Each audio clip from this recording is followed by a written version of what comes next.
Regulation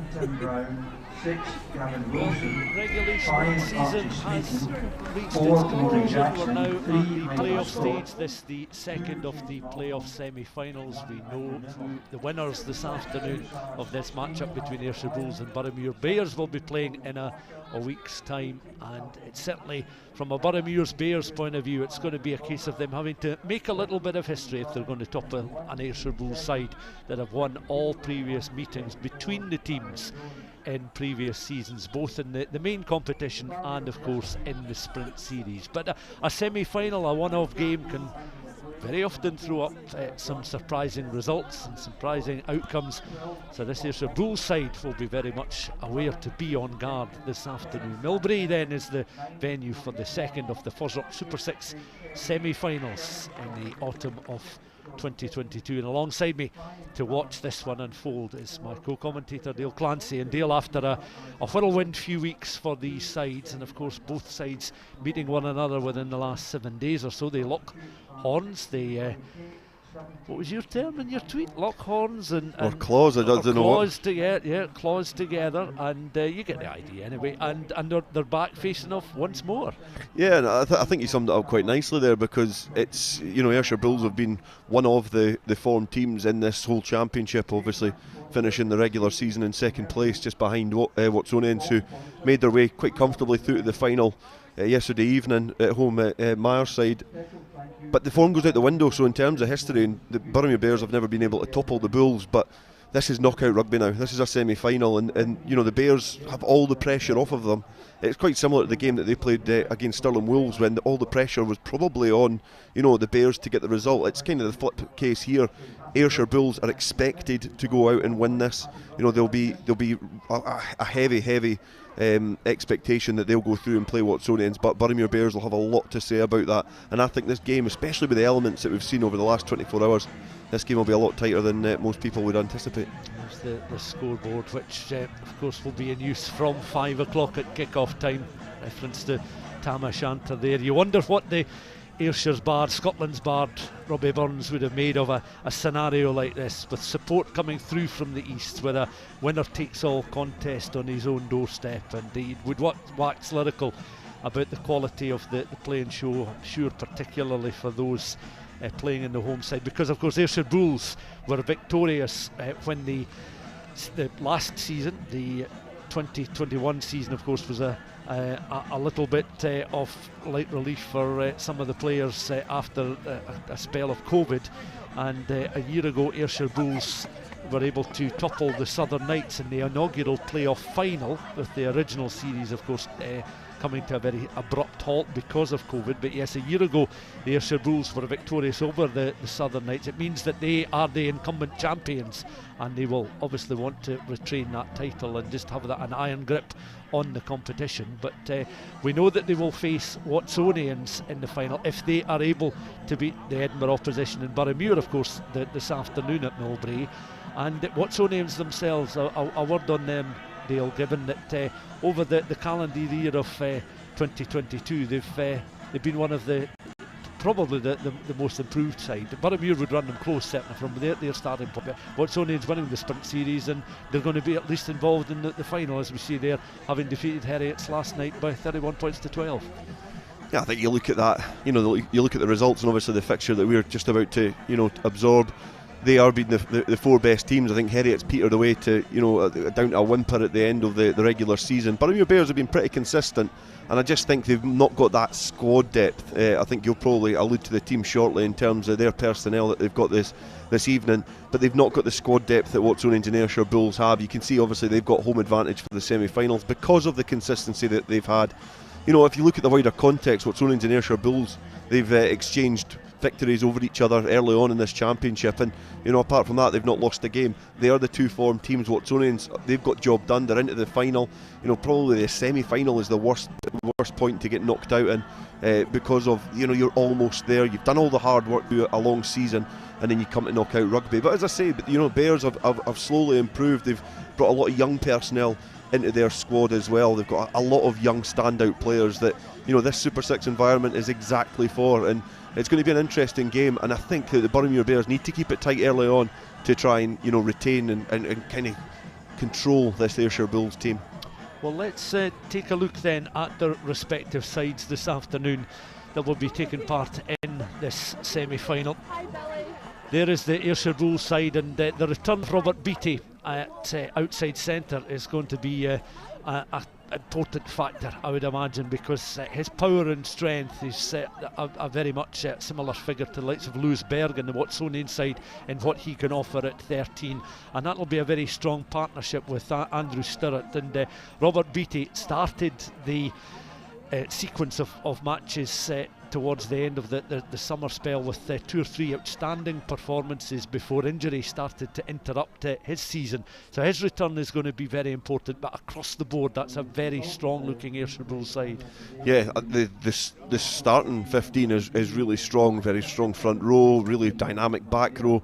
You know, a nice half-back pairing, and certainly the introduction of Beattie is a good one as well. But you look on the bench, you've got Cam Jones, who's a really lively player to come on. You've got Jamie Shedden, who I think's a really, really good talent. You know, he can come on and play in multiple positions, but certainly up front you've got a lot of firepower to come off and really test this Boroughmuir team up front, because that's a sturdy bench that they've got there. And a big afternoon as well for Richie Simpson, playing at 10 alongside, of course, Jordan Lanack, who was instrumental in helping Ayrshire Bulls lift the trophy almost exactly a year ago with that win over the Southern Knights. The Boroughmuir Bears side then this afternoon for this big task. Well, you'll see at 15 they brought in Andrew McLean through the Glasgow Hawks connections that they have. They also have on the bench Robbie Chalmers of Southern Knights, so they're having to call upon the services of a couple of players from who are affiliated with other clubs, but again it's a strong looking Boroughmuir side, and Rory Swan and Jack Bergen again. Bergen's had a solid season as a goal kicker, and he's going to play a vitally important role, you would imagine. So too the captain, Craig Keddy, very, very experienced captain at number 8, and somebody who's nurtured through some of these younger players that have made an impression in a Boroughmuir side.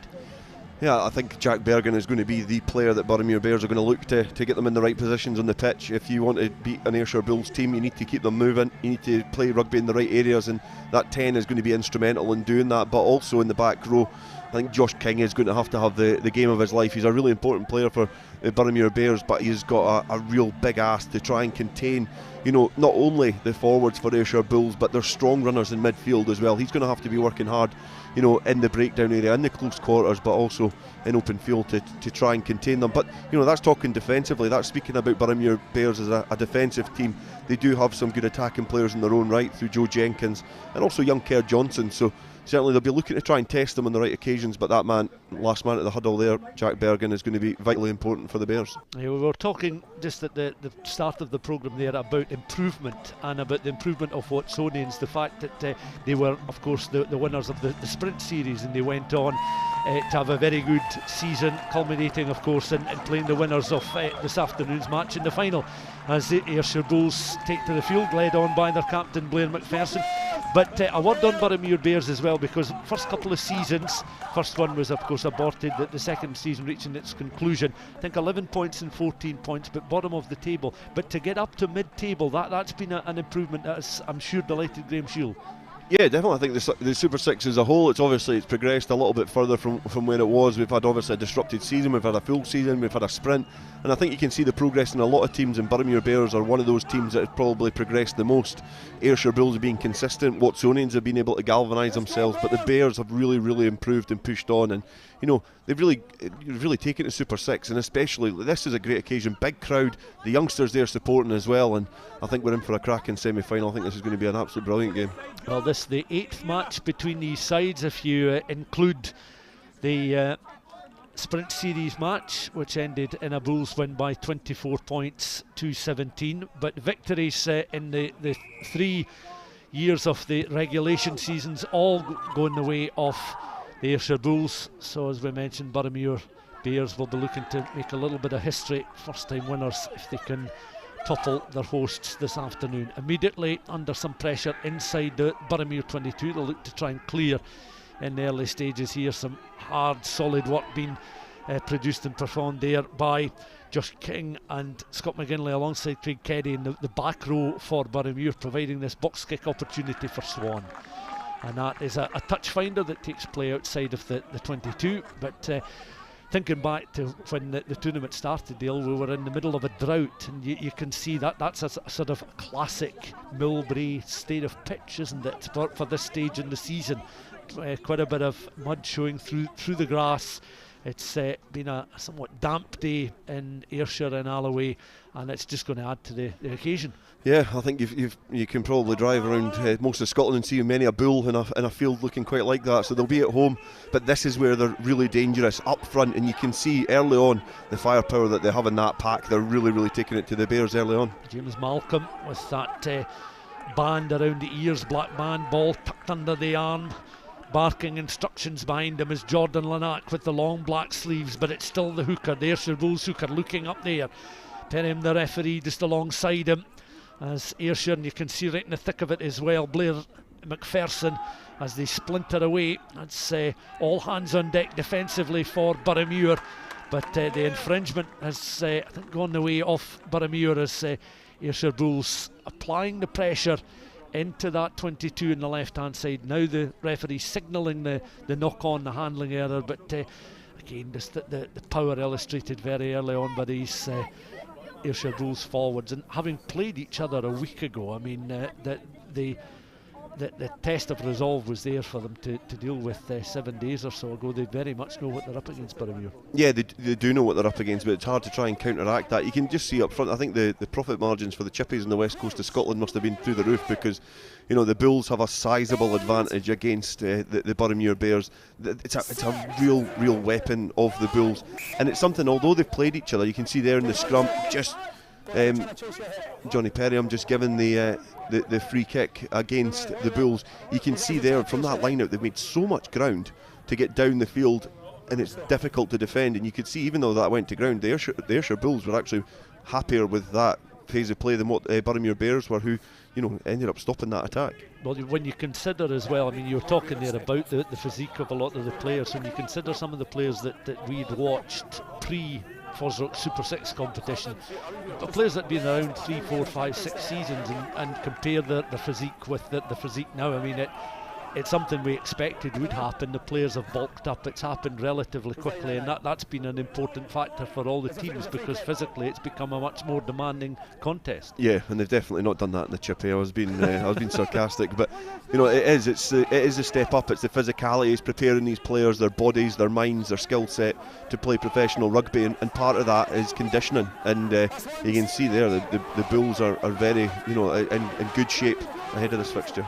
Play remains inside the Boroughmuir half of the field, down that left hand side. Once more James Malcolm in possession of the ball. Once more Lanack just trying to reorganise, but again a penalty awarded to Boroughmuir. So they're answering the questions defensively, although it's a section of pitch down that left hand side where all the players really resulted in the first half so far. First half approaching 4 minutes played. We're going to have another scrummage, and it's going to be an attritional battle, this semi-final. Yeah, it is. It's a completely different game as to what we've seen last night. Last night was very open.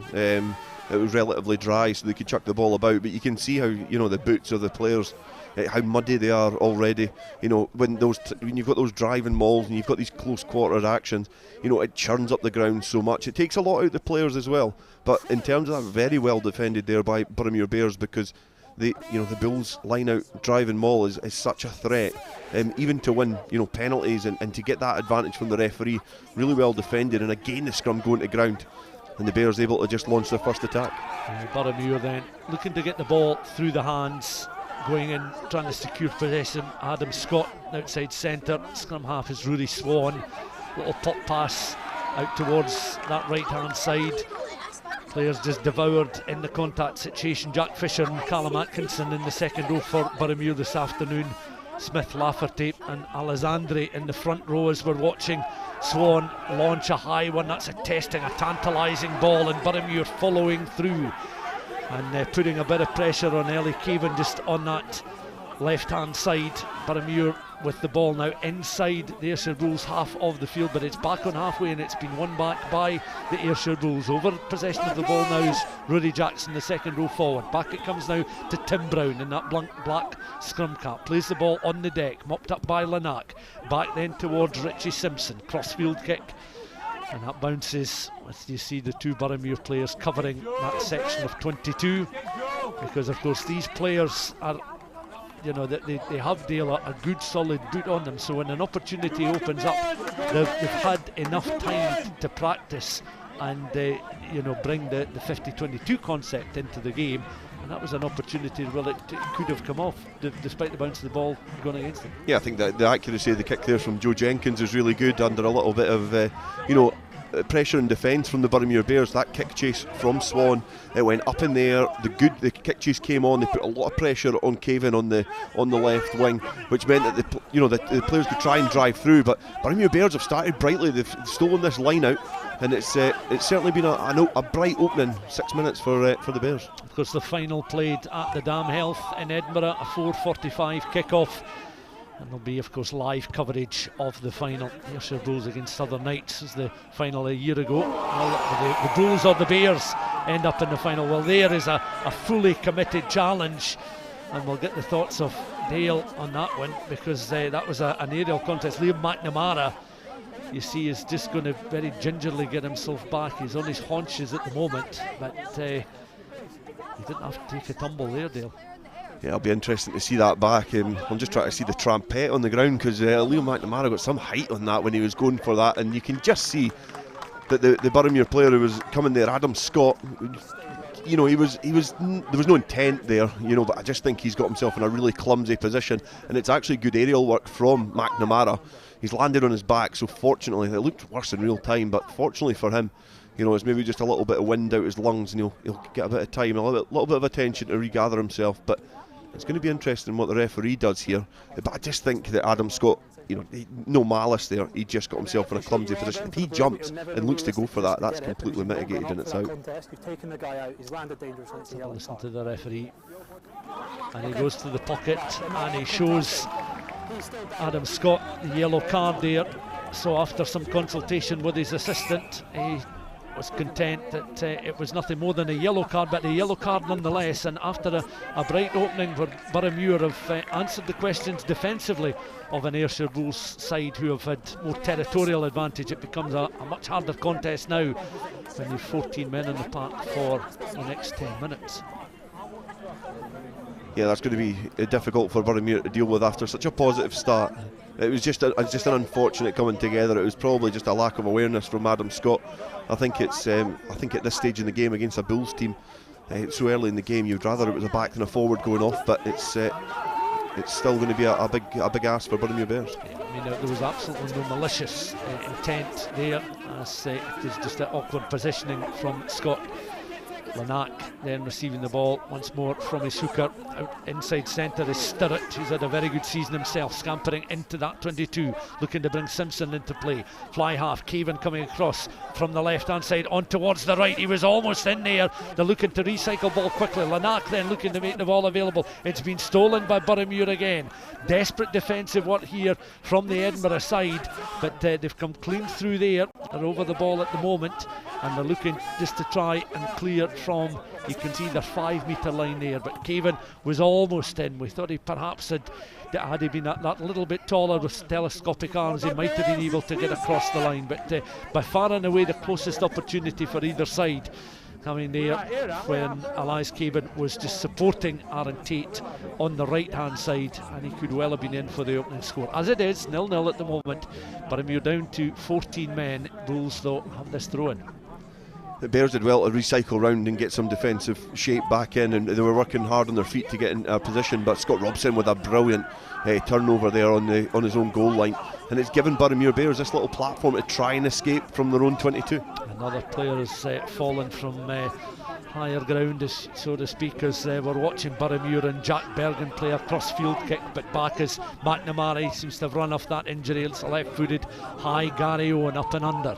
The chase is on, but Boroughmuir, you can see the 3 players back just outside of the 22.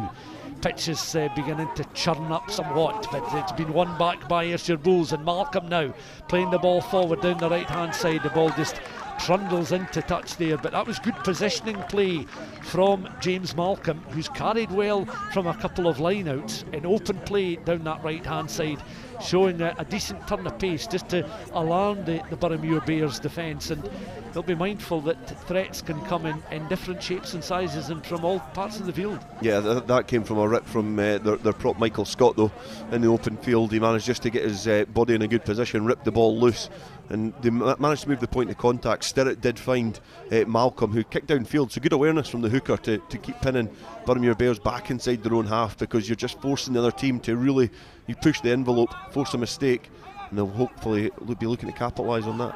Scott McGinley gathering the long throw in at the back of the line out, the open side flanker securing possession for Boroughmuir. They'll be mindful of the task in hand now, and we're trying to play down the clock as the ball carrier is Jack Fisher, who's been a solid component in the Boroughmuir side all season, and a Boroughmuir side that has made some ground and gained a few positions up the FOSROC Super6 table after a couple of difficult seasons. Graham Schule beginning to get a better tune out of his group of players, and they've been supported this afternoon by Andrew McLean at fullback, and of course we've mentioned Robbie Chalmers on the bench from the Southern Knights. And for McLean it's a big afternoon as well, the Glasgow Hawks player coming in starting at 15 for Boroughmuir, particularly when you've lost your outside centre to a yellow card and you're up against this sort of threat and danger in the opening stages. A bit of a baptism of fire, but coping well. Yeah, the back three are going to have to work a little bit hard for the remaining time. Another about 6 minutes on that. That's a scrappy line out again, and the inaccuracies from Ayrshire Bulls have been quite telling in these opening exchanges. Yeah, the Ayrshire Bulls though are going to be able to ping this one down in towards the corner. And that's Richie Simpson just aiming that one down into the 22, and he already has ball in hand. James Malcolm will be throwing in here, so they'll look for a better execution off the throw-in. It's a bit of a grey, watercolour grey sky, murky afternoon in Alloway, and it's a semi-final which has whetted the appetite. Malcolm then with the throw-in. We'll see if this one is securely handled by Ayrshire Bulls players.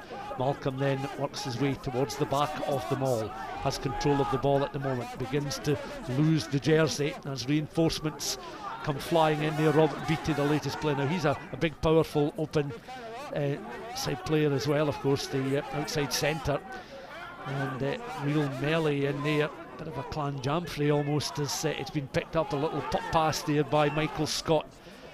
They go in once more. It's again playing well as Malcolm. He's had a very bright start to the contest. Lanark now has it, just deliberately as a little look, and players ready themselves, little pod forms, and again they're up and underneath the posts, and that's good. That's very good from the Ayrshire Bulls point of view. Andrew Nimmo, the loose head prop, the player at the bottom of the heap, but he'll feel on top of the world just at this moment in time, because he scored the first of the tries in this semi-final. 12.5 minutes of the first half gone, 5 points to 0, and take nothing away from the quality of the Ayrshire Bulls players, but again it was really about the strength and the execution of this move. Yeah, you can see there the players that they managed to get into that pod were a lot of big ball carriers, and they were able to support Nimmo over the line and just keep it a little bit wider as well. And in these difficult, challenging conditions, when it's wet and slippery underfoot, these tackles can slip off slightly, and you can see Boroughmuir Bears are all poised and ready for it, but they've just targeted some backs there, and I think McLean was one of the players that were there in defence, so a bit of a mismatch there in the defensive shape, but it all came from Ayrshire Bulls' accuracy. Conversion is successful as well, so that'll settle some nerves inside Millbrae. Well, it's a converted try. You can see Richie Simpson making his way back, the youngster, the fly half. That'll certainly do his confidence no harm at all. And you can see all these Ayrshire Bulls players, that in fact all the players, regardless of the teams they're playing in, are really putting themselves about, and it's one of those sort of muddy afternoons. But there was a real melee. I used the word Clanjamfrey, maybe a little too strong a term to use in that, not quite as aggressive coming together, but give you an indication of just what was going on inside that Boroughmuir Bears 22. McPherson then carries with purpose, remains upright, and then he's toppled to the ground.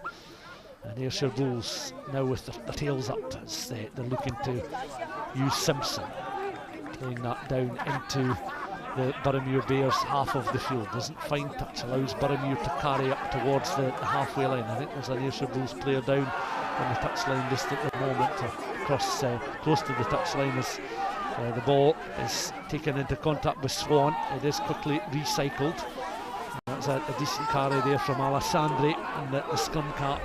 Tackles are coming in as it's turnover ball, and it's a Lanac box kick, and it chases on once again. The mark is called as it was taken just on the very edge of the 22 there. That was important, just to take a breather, call the mark, and the referee watches on with Boroughmuir Bears eating into this 10 minutes in the sin bin without the services of Adam Scott, but they have conceded 7 points in that time. Yeah, I think Rory Swan was quite alert to space on the blind side. I think it looked like the Ayrshire Bulls player was just slightly off. The flag is up there as well from Michael Todd, and the Ayrshire Bulls are allowed to play on. And this is Simpson accelerating into the contact situation, looking to recycle ball. It works its way out then towards Robert Beattie. Beattie then has a little look at the options. Good fleet of foot there from Beattie. Ball goes loose though. The offload wasn't quite as well executed as he's run into that 22, and it's back now with the scrum half there, Swan, and Swan then launches one downfield into touch up and just beyond that 10-metre line towards the halfway line. 15 and a half minutes of the first half gone, and the conditions, just as we mentioned, just playing their part as well. It's going to be tiring on the legs out there, but Ayrshire Bulls have a 7-0 lead to protect, and Boroughmuir Bears got some ground to make up. Yeah, Archie Smeaton in that phase of play beforehand had a great turnover in close quarters. He was able to get himself in a good position, rip the ball back with the momentum of the clear out as well. But Craig Keddy, in the build up to that, he was doing what I think Boroughmuir Bears need to do. A lot of teams play Ayrshire Bulls and they try and knock the opposition player over, where they have that size and strength advantage over most teams. And Craig Keddy was able just to find that little gap, get through the little gap, and then there was the tip on after that. So these little gaps that appear in the Ayrshire Bulls defence as an opposition team, you really need to try and exploit them. And it's difficult because even when you get in behind, they've got players like Archie Smeaton that can get in good positions and get the ball back. It's played back, and Boroughmuir just looking to secure possession of the ball outside of their 22 just at the moment. 7 points to 0 the scoreline, eating into the remaining minutes of the opening quarter. Boroughmuir from their own 22. Dane Swan reaching in, launching the kick downfield. It's going to stick on this surface. Players beginning to slip and slide around there. Joe Jenkins was trying to ensure he remained on his feet. Studs just slipping on the Millbrae turf, and you can hear in the background the vocal support for both sides. A fairly healthy contingent of Boroughmuir supporters through, but equally so the Millbrae masses inside the ground, the home ground this afternoon, will be urging their faithful on to a second consecutive final. Boroughmuir Bears have played pretty smart, from the boot. They've been putting the ball in the air, looking to try and get a good kick chase on. So there's been 2 occasions they've done that. The only difficulty is they're doing it from their 22 up to the halfway line. They've not had a chance to do it from halfway, even close to that Ayrshire Bulls 22. So the Bears will be hoping to just get the ball in hand. They've got a full complement of players now. Try and build a little bit of momentum and really test this Bulls team, because at the moment, the Bulls look comfortable, but the scoreline, is still pretty fragile at the moment. Keddy ensures the ball goes back towards Swan. Little pass from Bergen out towards the right hand side. Untidy, picked up there by Stirrett. Stirrett up towards the 10-metre line. Advantage coming the way of Ayrshire Bulls. Another untidy spell from that Boroughmuir scrummage, and the ball was securely won in the scrum. It worked its way out through the hands of Bergen. Then play broke down, and Stirrett was very, very quickly onto the loose ball. And it could well be that this is going to be an afternoon where there's going to be quite a number of mistakes, and if players are alert enough to latch on to some loose play and some loose passages of play, then it could well result in some opportunist scores today. Yeah, I think before the game I said it was going to be tighter than probably what people imagined, and part of that is the elements. It makes it really difficult to be as accurate on a dry day as you usually would be. So, in terms of these little balls and moves, things come into your mind as a player. You creep a little bit, you think you need to be a little bit tighter, and then you force the pass, and these things happen. So a little bit sloppy from Boroughmuir Bears there, but that could be a theme that we'll see throughout this game.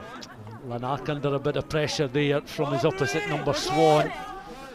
Ayrshire Bulls then back inside their own half. Lanark once again, and you can see there's 3 ready. Ball carrier just sitting in front of 2 supporting players. I think it was Tim Brown was the ball carrier there. Lanark then with the crossfield kick. Floodlights will be on around Millbrae as it becomes an ever darkening sky as late afternoon turns to early evening this October. Bobby Beattie winning the ball from the kick downfield, and it's played crossfield. The Ayrshire Bulls side protecting a 7-0 lead. Boroughmuir back inside their own 22 just now. Once more, Swan just launches it downfield. 3 players back on the Ayrshire Bulls 10. This is Bobby Beattie. Beattie then accelerating. Little grubber kick through.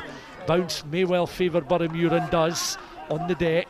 That was good reading of the bouncing ball there by Andrew McLean, brought in from Glasgow Hawks, as we mentioned, to start at fullback this afternoon for the Boroughmuir Bears.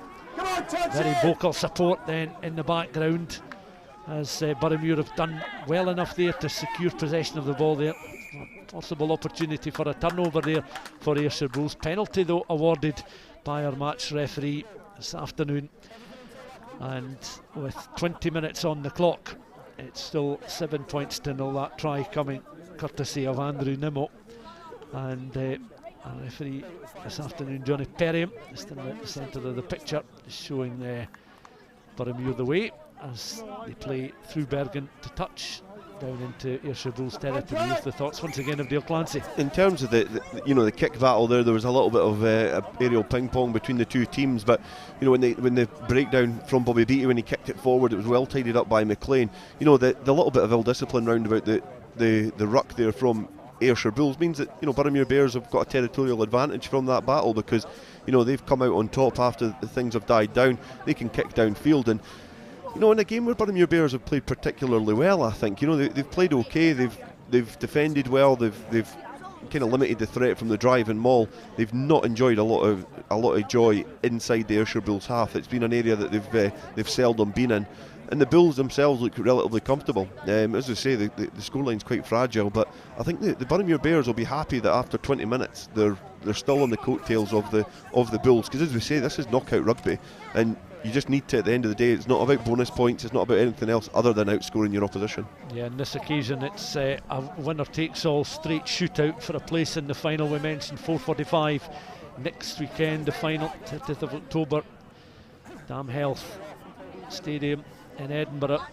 Watsonians awaiting the winners, and at the moment it's 7 points to 0 for Ayrshire Bulls. Water break for the sides. Looking at previous results, we mentioned that if you include the sprint series, there have been 7 matches between the sides, and Bulls have come out on top in each of the previous 7 occasions. The very first contest back on the 16th of November 2019 was the closest between the sides. It was played here at Millbrae, 32 points to 27 in the opening weekend of the FOSROC Super6 series. Of course, last weekend in Edinburgh, 33-21 the scoreline in favour of Ayrshire Bulls, but 49-7 the most emphatic win for the Bulls, that coming in August of this year. But Boroughmuir have had a decent season, certainly by their standards, and you can see there Craig Kerry was trying to take the ball on there from Scott McGinley, not quite coming up on this occasion for Boroughmuir, but they'll certainly not be thinking too much about that heavier defeat earlier in the season. It's all about what is up for grabs this afternoon. That was good reading of the bounce of the ball there from the fly half, taken on there by Simpson once more, but one back by Boroughmuir, and again they carry outside centre. Adam Scott back in the park after spending 10 minutes in the bin, in which time Ayrshire Bulls have found a way to lead the game by 7 points to 0. Crossfield by Bergen, picked up there by McNamara. His left-footed kick downfield into that 22 is a lengthy one, and Boroughmuir are able just to reset and play that ball into touch. Just watched on by those spectators, very quickly played by Ayrshire Bulls. Cavan has it now, solid challenge by Cavan, wrapped in the tackle by Jerry Blythe Lafferty. Now the forwards coming into their own now. Nimmo, Malcolm and Scott in that front row for the Bulls. Lanac with the pass on towards Simpson. Blair McPherson at number 8 on Bobby Beattie. Inside centre is Stirrett. Good running from Stirrett. Upload now towards Aaron Tate. Aaron Tate was trying to read the challenge coming from his left hand side, and an excellent Scott Robinson tackle just to slow him up. McPherson has it once again though, inside that 22, looking to try and pierce their way through the Boroughmuir Bears defence for a second time. 7 points to 0 to the home side. 22 minutes on the clock. Recycled then, and it's taken on by Gavin Wilson in that back row for Ayrshire Bulls. Lanac in once again, working very hard, trying to open up opportunities for the midfield to get involved, as well as those in the front 8 for the Ayrshire Bulls. Carried by Wilson once more. He's slowed up. You can see how close they are towards that Boroughmuir line. And Boroughmuir have once again got a full complement of players, all on defensive duties just at the moment, trying to protect the possession of the ball there. Callum Atkinson going to the ground, holding up possession of the ball. I think Atkinson was absolutely key, Dale, in the defensive cover there, as he was just rolling back almost on his back to ensure there was no way of grounding the ball. So it will be a restart from behind their own posts. Yeah, Atkinson and also there was Scott McGinley, who, you know, will be very proud of his efforts to get back there and make that defensive tackle, because, you know, he was involved in the breakaway, which was in the Ayrshire Bulls 22, and it just got knocked on as he tried to link up with Craig Keddy, and in the blink of an eye things turn round. The bounce of the ball goes Ayrshire Bulls way. It was Aaron Tate was able, sorry, it wasn't Aaron Tate, it was actually Richie Simpson who got the bouncing ball. He was able to break downfield, and all of a sudden Ayrshire Bulls get themselves in a position where they bring the heavy artillery come in, and they start trying to batter over the opposition, get closer and closer to the line. But Scott McGinley and his compatriot Callum Atkinson were there in defence, and I think, you know, the second row, Atkinson has had a brilliant start to this game in defence there, but also in the line out. He's been able to steal a couple of line outs. He's won his own ball comfortably, and, you know, that's kind of alluded to the fact that it's only 7 points to 0. I think Boroughmuir Bears, if they could have built on a bit of pressure just a couple of minutes ago, you know, we could be looking at a different scoreline. There is Graham Shield in the middle of the picture, seated behind that little bench in the technical area. I think you and I have sat in a position just alongside from Graham Shield in the past, and we've been reporting rather than commentating on matches at Millbrae when prior to the FOSROC Super6 series here, we're very often in domestic cup semi-finals and finals and league championship playoffs, and of course now it's been a sort of graduation process to this part-time professional level of rugby, and of course they are the incumbent holders of the FOSROC Super6 championship, as it's a restart from behind the Boroughmuir Bears goal line, picked up immediately by Andrew Stirrett. Stirrett over the ball at the moment, so too is Lanac, the Australian born. He mentioned about his great grandfather hailing from Hawick and the stories of his life as a rugby league player, of course. And Ayrshire Bulls now trying to open up this Boroughmuir Bears defence across the 22, half-backs linking up well. Simpson has it now, receiving the ball from his inside centre. Lanac will be appearing shortly to recycle, as it's been picked up once more on this occasion by Stirrett. And you see there's Lanac in the picture. The try scorer is Nimmo, and he grounds the ball. You can see Craig Keddy just in the thick of the action, just trying to disrupt. As it's Simpson now with a little offload towards Cavan. Cavan now through the centre. He's been on the left, the right, now in the centre. It's a very mobile back for this Ayrshire Bulls side. Good carry as well from Michael Scott, eventually grounded again by the hard work of Craig Keddy and his back row forwards. Bulls continue the forward momentum. Lanac goes in once more, on towards the skipper McPherson, through the hands very quickly. Stirrett has it again. Tackled was the solid one from Bergen around the ankles, hacked out of the 22, and Bulls are having to chase back. Simpson has it. You can see the ball sticking in the mud there. It's a claggy surface as Simpson goes on a bit of a mazy run. Loop pass out, finds Aaron Tate. Simpson was occupying the space that Tate would have been in. Lanac with the recycled ball. We'll bring in Dale Clancy in just a second for his assessment of this Ayrshire Bulls attempt at further scoring. Wave after wave of opportunity, but they're just in the fringes of the 22 at the moment.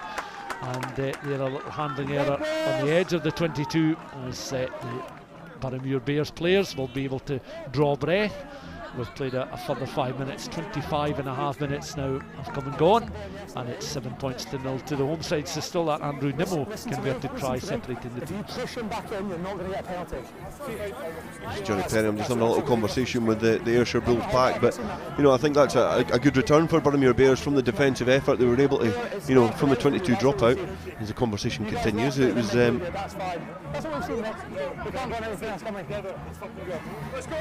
Bears were able to make some good ground because they were able to kick downfield defensively. This is where the Bears are having to play their rugby. They're all in defence, and they're defending really, really well. They're not conceding a lot of territory from the Bulls when they go forward, hence the scoreline. There is times when they are, they're being a little bit passive in the tackle. It gets Ayrshire Bulls' tails up, they get ahead of steam, but there's errors creeping into the Bulls' game, hence why we've got a scrum down here. But from that 22 dropout, they've now got to put into their own scrum, and they've looked at try and clear their lines. Yeah, and of course this an important scrummage, illustrated by the conversation that Andrew Perriam is having with particularly those in the front row, but really the full 8. But it will be the engagement of the 6 players involved in the front row that's important. So this coming as we approach the half-hour mark in the game. Of course, it'll be a very different surface that these players will play on, the ones that do reach the final, with the artificial surface in Edinburgh. Dam Health being the venue again for the final, as it was a year ago when the Bulls beat the Southern Knights to lift the silver away. An exit that makes the 22 and no more for Ayrshire Bulls, for Boroughmuir Bears I should say, and it's the Bulls that will try and turn the screw from this line out. Yeah, good pressure from the scrum from the Bulls. They've got, every team that play the Bulls know the danger that they've got up front, and they're able just to drop the anchor, hold the scrum there, and you could see Craig Keddy was under a lot of pressure from Swan, from Lanark at the back of the scrum, which meant that Swan had to then just try and hoof it downfield. It's just not came off his boot right, and it means that the Bulls get a very attractive looking attacking position on the 22. The throw in from Malcolm, a bit of an overthrow, picked up just at the back of the line out then, and accelerating onto that was Blythe Lafferty, the Boroughmuir hooker, hoisted forward there by Swan. Underneath it is Cavan, was able to read it but then spun round and dropped the ball, and that will be another Boroughmuir opportunity to play downfield just in the edge of halfway. And just a thought, Dale, as we're watching these pictures now, the game has moved on in ways almost unimaginable as it was back in the early 90s when there was talk of professionalism and part-time professionalism. Players have bulked up, the skill sets increased, the pace of the game has increased, but there's something old school about that pitch when it's in that sort of state. Yeah, I know, and you can see it's having a big impact in the game. There's a lot of mistakes. There was a game there when Richie Simpson actually turned on his heels and tried to come back against the grain, and Joe Jenkins is probably the quickest players in the championship, and he just couldn't get his feet moving, and it's because the ground underneath is so sticky and it's so clatchy underfoot. But in terms of tactics, it's really, really good from Boroughmuir Bears, looking to put contestable kicks on the winger, and they're now looking to try and break free from the scrum, but they're putting a lot of pressure on this Ayrshire Bulls backline. And Bulls solid challenges coming in there, both slowed up by McPherson and Stirrett, I think it was, with a really solid challenge, and shaking a head there from Blair McPherson, the number 8 for Ayrshire Bulls, and of course the captain, as the penalties awarded to Boroughmuir. Sizable crowd inside Millbrae, and it is that time of year when we mentioned a few weeks ago now, when we're in the middle of the heat wave, it was t-shirt and shorts weather and basking in sunshine. Now you've got to have the winter padded coats on. Not too much of a breeze to talk about around Millbrae, but some of these grounds, when it is windy, certainly that wind can be cold and cutting. Yeah, and you can see the assistant referee's flag. Obviously, it's draped down, and the Michael Todd's flag is obviously not got a lot of movement, but it is cold and it has been wet. That's probably the saving grace for this game, is the fact that the conditions are relatively calm. It is the clar and the underfoot which is really posing a danger to both these sides. It's almost clatchy, not quite wet enough for it to be clatchy, but certainly muddy. Thrown in a few Scottish terms today. We've planned jam for a little earlier on. Might entertain one or two of our listeners and viewers this afternoon. As Ayrshire Bulls then have won back territory and won back possession inside their own half of the field. Beattie has it, receiving the pass there from McPherson. long downfield, gathered again by McLean. Good positioning from the Glasgow Hawks. McLean is wearing Boroughmuir colours, of course, this afternoon, and into the contact situation. Very quickly in behind is Swan, and on now towards Craig Keddy, wearing that sky blue scrum cap on his head. As it's now back with Swan, reaches in, looks to try and control possession of the ball. Delicate kick, chipped pitching wedge style from the golf course, but just got the angles wrong there, so it goes straight out. I'll be back for a restart inside the Boroughmuir half of the field. We've reached half an hour. And it's a definite tactic from Boroughmuir Bears just to try and stab that kick over. But if you watch, when they're in these sort of areas, watch how tight or how flat the winger is. You know, they know it's a tactic inside their own half. Let's put it up and let's try and contest it. But you can see Stirrett getting a bit of attention at the side here from the physio, because he was shot out of cannon when he was trying to tackle Andrew McLean. He came in with some oomph, and he's come off second best in that. But I think he doesn't shy away from a big hit. But he's came off second best, but good to see him back on his feet. But from Boroughmuir's point of view, you know, they're really putting a lot of pressure on Aaron Tate and Cavan on the wings, because they're not above 6 foot, they're not tall wingers, and they've got Joe Jenkins and Kerr Johnson. Kerr Johnson could be one of the tallest players out in the field today, so they're looking to try and use that height battle in the aerial, the height advantage in the aerial battle, and it seems to be working so far for the Bears. And those spectators inside the main stand in Millbrae enjoying the contest so far, and it's a closely fought contest, apart from a break from Ellie Cavan on the Boroughmuir left, Ayrshire Bulls right, when the left winger made his way across onto that right hand side and was caught just metres from the line. There was one other opportunity where a combination of Boroughmuir Bears players were involved. One of them, I think it was Jack Fisher, certainly slowed up a near certain score. So Bulls have had 2 chances over and above the try they've scored. It's 7 points to 0 though, but you feel that real clear-cut openings are coming at a premium just at the moment. Lanack then on towards inside centre. Stirrett finds his captain, number 8 McPherson. Lanack goes in once again, has a look towards the left-hand side. This time it's Archie Smeaton, tries to drive himself, and is supported well by the back row forwards of Wilson and Brown to carry him up closer towards that 22. Looks to recycle again, but the penalty awarded by our match referee with extended outside of the right arm there, and it's 7 points to 0 inside the final 10 minutes of the first half. And these 2 sets of players, you can tell they're pretty battle hardened, having played a full half an hour. One sin-binning to talk about as well, the yellow card shown to Adam Scott, during which time Ayrshire Bulls had scored their 7 points. But yeah, they're 2 sets of players that are pretty battle hardened for this kind of game. Yeah, but it's been such an interesting opening 32 minutes. It's by no means been a classic, but there's been loads and loads of intricacies to this game, which has made it really interesting. The conditions have made it interesting. The way that Boroughmuir Bears are defending and also looking to try and use that aerial advantage is making it interesting.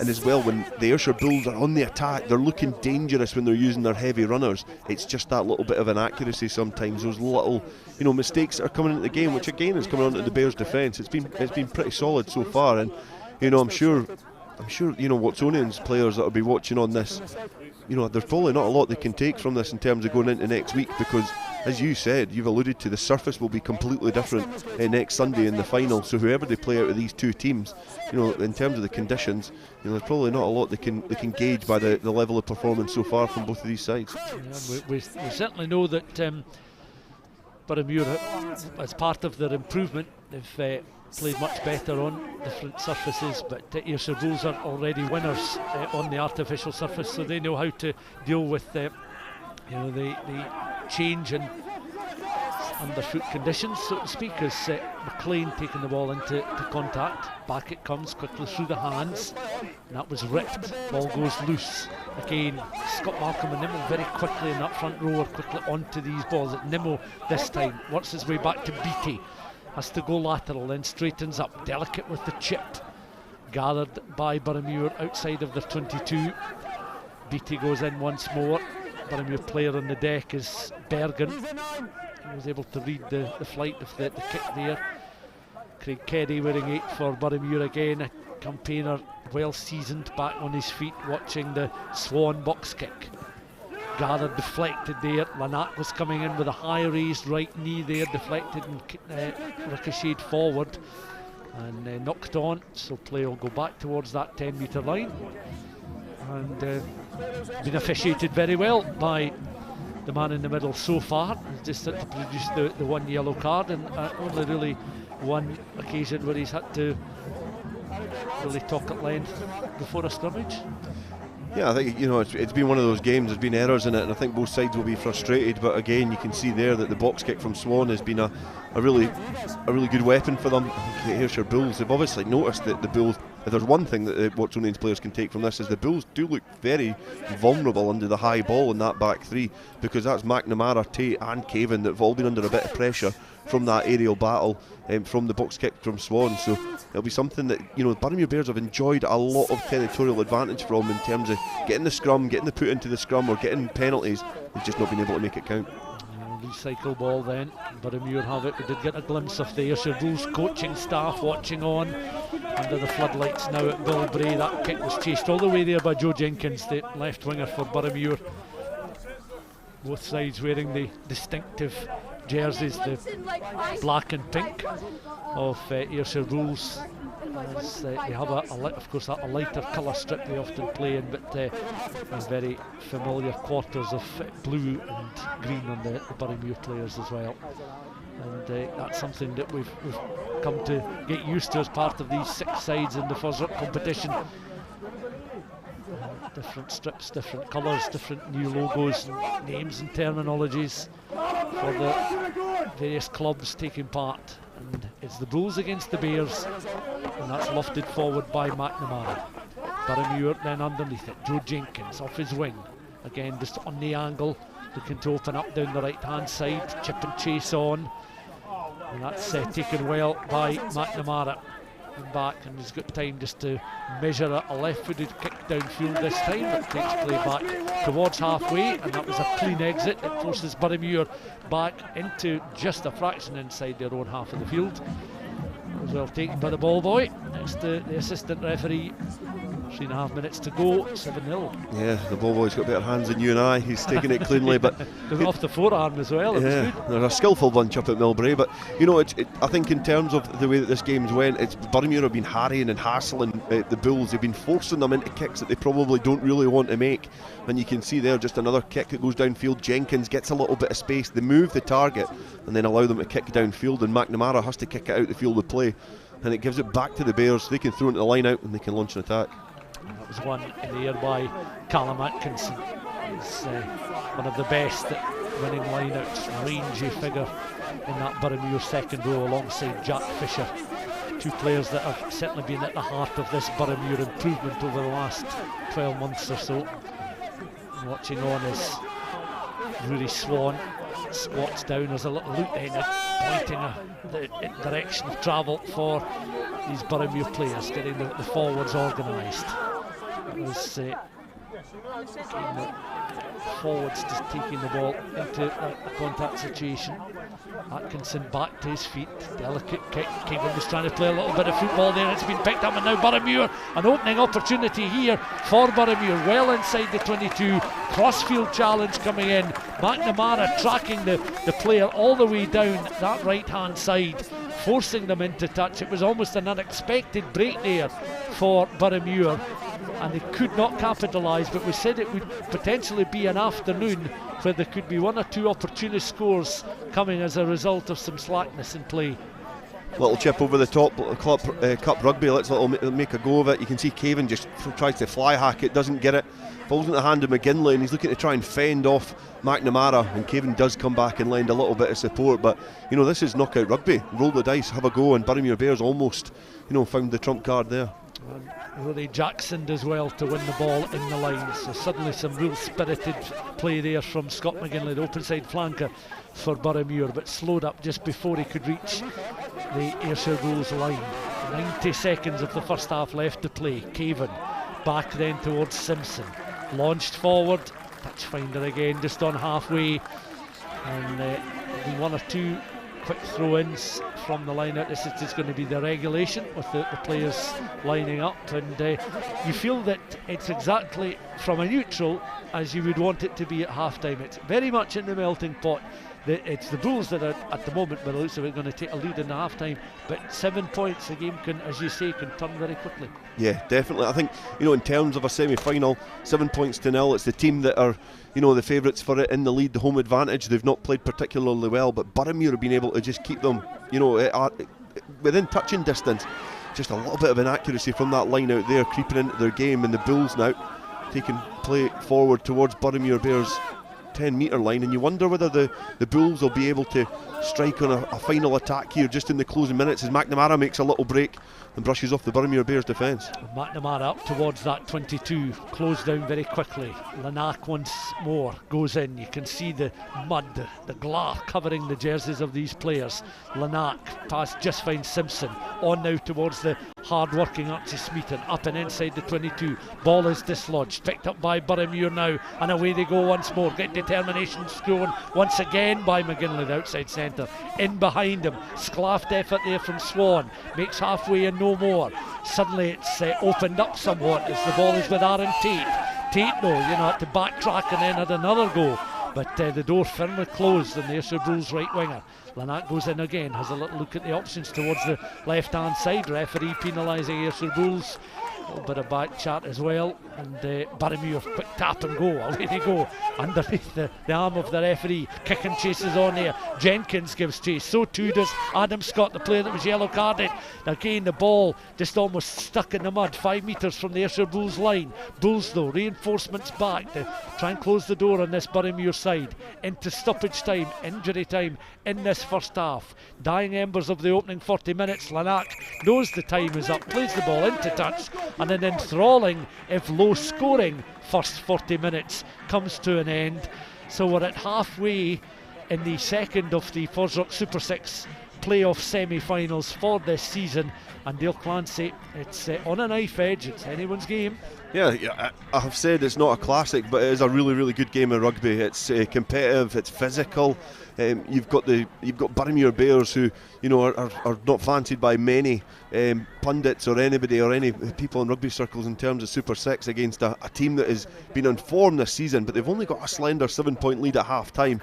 But it's been an enthralling encounter, and you can see at the end the danger that Boroughmuir Bears pose with their kick game. They have been very impressive, kicking the ball from the breakdown, putting pressure on Ayrshire Bulls and forcing them to make mistakes, and it could be a lot tighter, but it's probably as tight as you like from a Boroughmuir Bears point of view.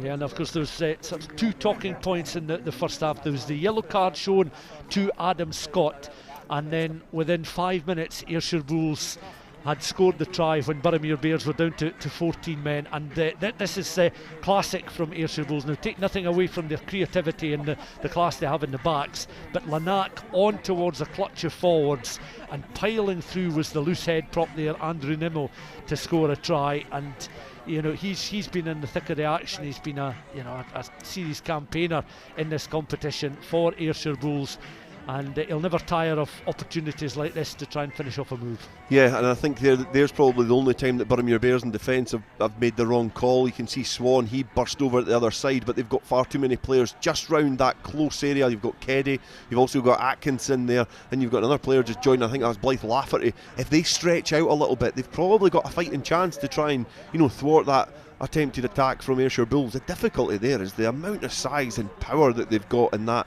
that attacking quarter. But I just feel that that's probably the only time where Boroughmuir Bears have looked weak in defence, but overall defensively they've been really, really strong. The Bulls have looked dangerous in attack, just not accurate enough, and it's finally poised going into the second half. Yeah. So half time then in the second of the FOSROC Super 6 semi-finals. It's Ayrshire Bulls leading Boroughmuir Bears by 7 points to 0. The second half coming up in just a few minutes time, but time to take a quick break and look ahead to some international action which is coming up, of course, over the next few weeks. And if you think back to earlier this week, Gregor Townsend named his 40-man squad for the upcoming Autumn Nations Series, which of course kicks off a week today with Australia, the visitors at BT Murrayfield. Townsend also named Jamie Ritchie as the captain for the series, and the Edinburgh back rower spoke of his delight at being given the opportunity to captain his country. Jamie, congratulations on being named captain for Scotland ahead of the Autumn Nations Series. How does it feel? Awesome. I'm absolutely delighted. It's kind of hard to put into words, like what it means, but I'm just really excited with the opportunity. What was your reaction to that? As you said, you kind of had an inkling that you might be given the nod. Yeah. My reaction was, I said thank you firstly, thanks for the opportunity, and then for me it's just about not really changing too much, just trying to be myself. I think I found that's the most important thing for me as a leader, is just do what I do well, I think. So yeah, that's the plan anyway. Are you someone that kind of reads leadership books, or do you speak to other leaders? How do you sort of? Yeah, so a bit of both. I speak to Stuart McFarlane quite a lot about leadership stuff. He's someone that I go to for a lot of feedback. With captaining Edinburgh, with Gilco this season, Rams has obviously done that a lot in the past, and is still very much part of our leadership group. So I speak to him quite a lot on a few different things, or maybe some ideas, or like I said before, maybe how some things have been have landed when I've said them. Yeah, I've read a couple leadership books. To name a couple, there's one called The 5 Dysfunctions of a Team, which is quite a good one. And The Captain Class we read a couple of years ago as a leadership group. And then there's some other ones that I've read that are interesting. Yeah. And you've got captaincy experience with Scotland. Last Autumn Nations series, Yeah. you and Ali Price were co-captains. What was that like? Yeah, I loved it.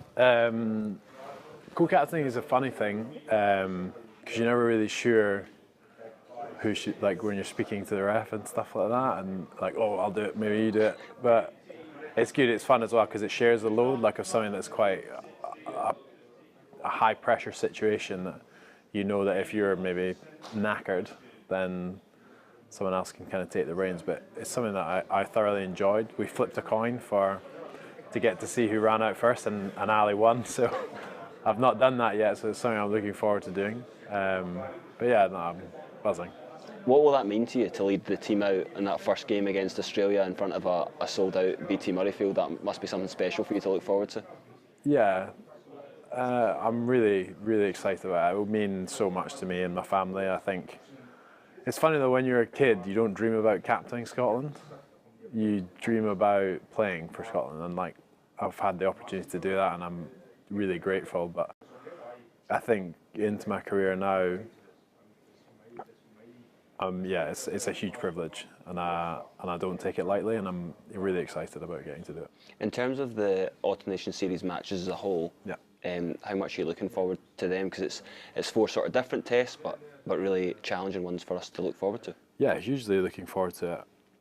I think, look, for us, it's a real test of where we're at. We've shown that we can beat on our day any team in the world, but you've got 4 games back to back against 4 really tough opposition, so we don't really have the chance to kind of come off the boil. So we need to be at our best every single one of those games to win. So I think it'll be a really good test for us, and I'm really excited.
Welcome back then to coverage of this FOSROC Super6 semi-final between Ayrshire Bulls and Boroughmuir Bears.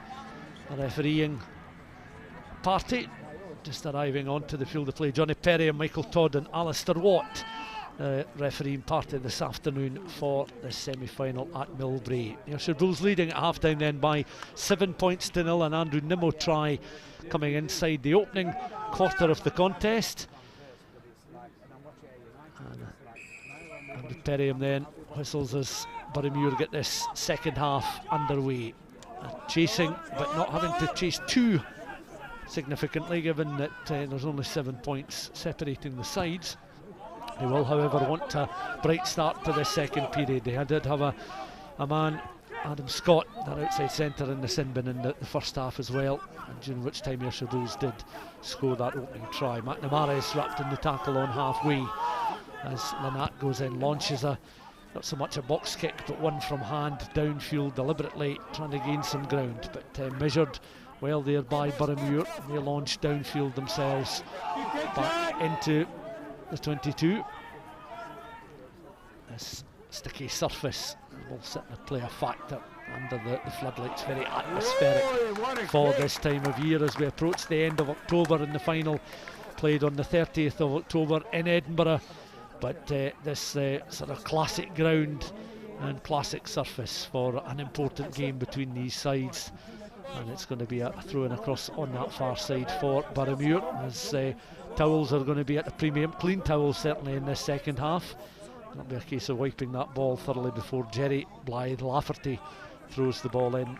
And to the best of our knowledge, no changes in the match so far. Dale, no side going to the bench, no enforced changes that we know of in the first now 41 minutes, which has been somewhat unusual in the competition this season. Yeah, I think it because it's finally poised. I think that the Pat MacArthur will be wanting a reaction from his Bulls team, and he'll be wanting them to try and improve on that first half performance in terms of their accuracy.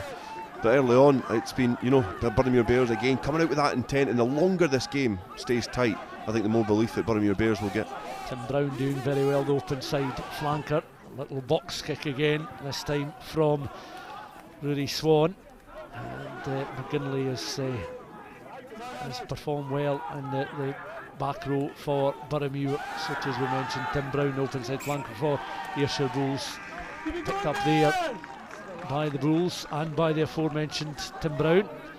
A little coming together of the two captains, of course, both number 8s, a bit too long in the tooth for too much argy-bargy at this stage of the match when there's so much at stake. But I think Craig Kelly is aggrieved at something and showing his frustration as our try scorer Andrew Nimmo is receiving a little bit of treatment, so a little stoppage early on in the second period.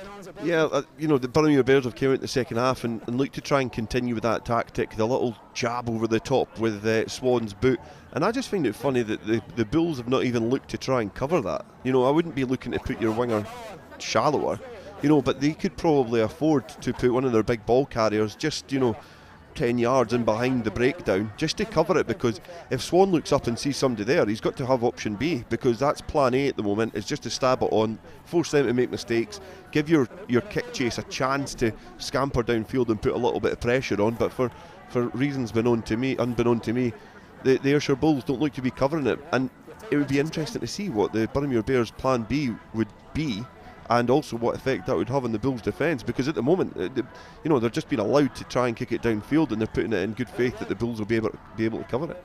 Yeah, some Saturday night drama under the lights at Millbrae. Pat MacArthur, you mentioned him, there's the Ayrshire Bulls coaching staff. MacArthur watching on inside that main stand, and you'll be mindful that it has been a test of his side's qualities in the first 40 minutes. We'll be delighted if they can make the final, and of course try and go toe-to-toe with Watsonians in a bid to retain the championship. Boroughmuir clearly will have other ideas, and it will all come to light in the next 38 or so minutes. Very much up for grabs. Plenty of tape on the fingers there of Rory Swan as he'll feed the ball into this scrummage. round he goes, just behind Craig Keddy, who's trying to control himself in the thick mud there, forced backwards, and they end up in a heap there, so they get back to their feet. Keddy sort of slipped through, ended up at the front of that group of players there, the Boroughmuir number 8. I think Keddy felt the nudge come on. He's looking to try and get the ball back to scrum half to keep the ball alive and avoid any free kicks or penalties going against his side. But then you just got the second nudge from the Bulls come on. The scrum goes to ground, and luckily for the Bears, they're going to get the ball to put back into the scrum. Another set piece. I mentioned the 8th playing of these sides. The Ayrshire Bulls bringing in Callum McFeet-Smith back into the starting 15 in that front row alongside Luca Alessandri and Jerry Blythe Lafferty. It's been a very sort of settled Ayrshire Bulls squad and side with Bobby Beattie back in the reckoning, and he's certainly put himself about, having recovered from injury. Scott Robertson takes the ball into the contact situation, supported by his skipper. Referee blasting the whistle, penalty awarded to Boroughmuir, and it's all penalties have been played from hand downfield. There have been scrum penalties, there have been nothing, no attempts to kick it goal so far, and I imagine that will continue as Boroughmuir, oh in fact, dare I say it, they are going to go for the post. I thought Boroughmuir might angle a kick to the corner, but they want to try and land something, and they've an opportunity from the tee, and they've a very accomplished player in Jack Bergen to get them at least 3 points. Yeah, I think that's a smart move. I think a kick in downfield. In terms of the drive and maul, we've not seen much from the Bears because they look to be playing it off the top quite a lot. And in terms of the scrum as well, they've, if they get anything from that, they've really not been the better team up front. So I think in terms of going for the sticks, it's a really good option for Boroughmuir Bears, and it would be just rewards for their efforts in these opening 45 minutes because I think they have played pretty well. Bergen then, ball on the tee. This is the first kick from a tee in this semi-final. As you can see, the trees around the branches very still. Bergen goes through that pre-kick routine.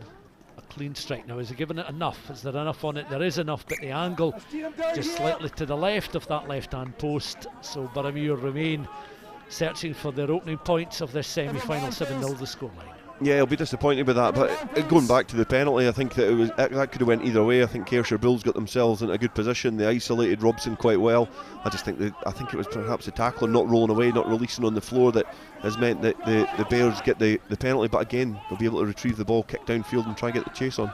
22 drop out. McPherson underneath the return kick. So too as McNamara did well. Offloaded to Cavan. Back now to McPherson. McPherson on that 5 channel. Over the ball is McNamara, in comes Lanack. Ayrshire Bulls then will regroup, reorganise. See over the ball, Archie Smeaton. Lanack has it now. Box kick, will carry halfway and carry the 10. And your players underneath it, measuring the kick.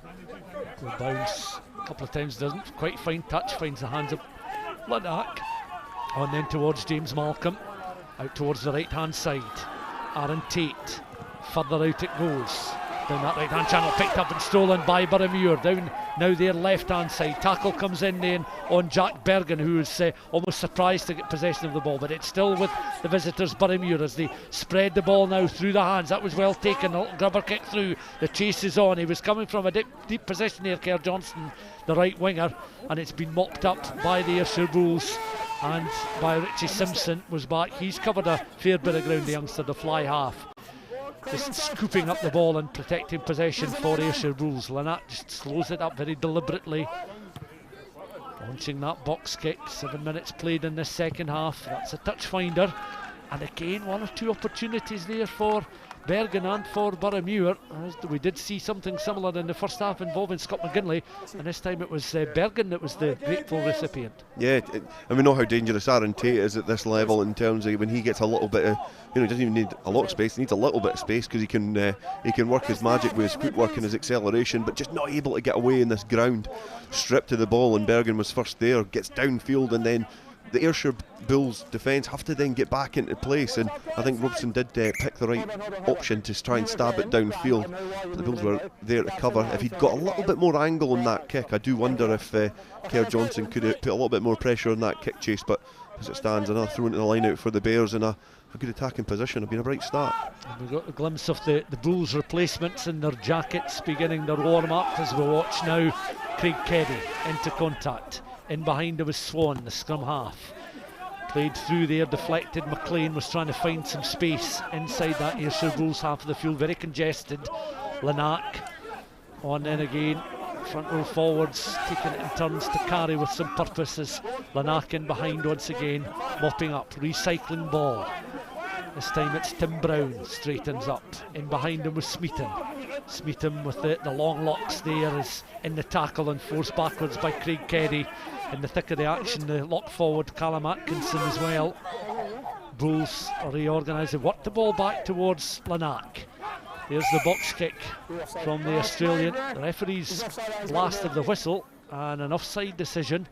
And I think that's the first time he's flagged offside in the game. It's been a rare occasion anyway to be penalised for offside. Yeah, I think that perhaps could be the first penalty for offside, and I never caught the number, but I don't know if Atkinson was maybe just a little bit too close to the box kick there and creeping. But you could have probably given away about 16 penalties at that breakdown there. It was so messy, but it goes the way of the Bulls, and they'll be able to try and kick downfield and get some possession and some territory, but doesn't find touch. Simpson just short of touch. His turn kick is gathered downfield, and back they will come.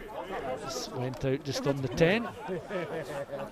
Side official. Sorry, I do wonder about this game. We did say after as the farm gates have been opened and they're onto the field. So this is where. To another point, this is where the Bulls have the depth up front. They've got a lot of heavy artillery, as you can see, coming off the bench, and they'll be looking to try and keep the pressure on up front.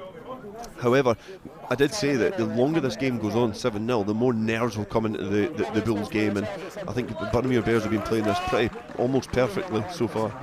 Yes, on they come. Alex Maguire, William Farquhar and Callum Henderson on, fresh legs on in place of the try scorer Andrew Nimmo, James Malcolm, who I think has had a very productive game, and Michael Scott as well. And immediately Boroughmuir now, and it's their hooker James Blythe Lafferty up towards the edge of the 22. Real turn of pace from Lafferty. We've seen him in open play a couple of times, but a real turn of pace from the Boroughmuir hooker. Boroughmuir also making change in the front row. I think Martin McGinley has also come on the field of players. It's back now towards Jack Bergen, taken on this time by McLean, who certainly doesn't look out of place in this semi-final. Drafted in as a Glasgow Hawks player in this Boroughmuir side. Appealing is Craig Keddy. Boroughmuir know they're very much in a game here. McPherson knows he's in a game, swatting away the Boroughmuir players. Determination shown by the Ayrshire Bulls captain. He wants to captain his side to another final in Edinburgh in a week's time. Simpson plays it downfield. It's a cross-field effort, that kick down to touch. The assistant raises the flag on that Boroughmuir 10. Little exchange, quick exchange with the smiling Joe Jenkins as he gets back into position. 10 minutes of the second half gone. Dale Clancy's thoughts in this semi-final. Yeah, it'd be interesting to see that back again, because I think Joe Jenkins believed that grazed the white line before it bounced out. There wasn't too many complaints from Kerr Johnson on that wing, but Joe Jenkins certainly did have a little say to the assistant referee there, Michael Todd. But you can see the danger when scores are this narrow. If one little break in play from Blythe Lafferty there, all of a sudden this game can turn on its head, and that's exactly the game plan that Boroughmuir have been looking to try and implement here. A throw in from Blythe Lafferty. It works its way towards the back, but it was an untidy squint throw, and by the time it arrived in the grateful arms of Martin McGinley, the referee had signalled the throwing infringement. But, there's the kick downfield now. Can we see just how close? Just couldn't quite get a glimpse of just how close that was. Yeah, just the camera just missed it, and you can see Joe Jenkins explaining there. That's exactly what he was looking for, and he was wanting to get the bounce, the luck of the call there, and say that it grazed the line, so it'd be there throwing the line out further from where back from where the kicker took the initial kick, and it'd give them a good attacking platform. But the referee and the assistant referee agreed that it did bounce in the field of play before it exited, and from the infringement from the line out, the sloppy play from the Bears, it gives the Bulls ascendancy here. And a change there, you can see that Ayrshire Rules have also brought on Cam Jones.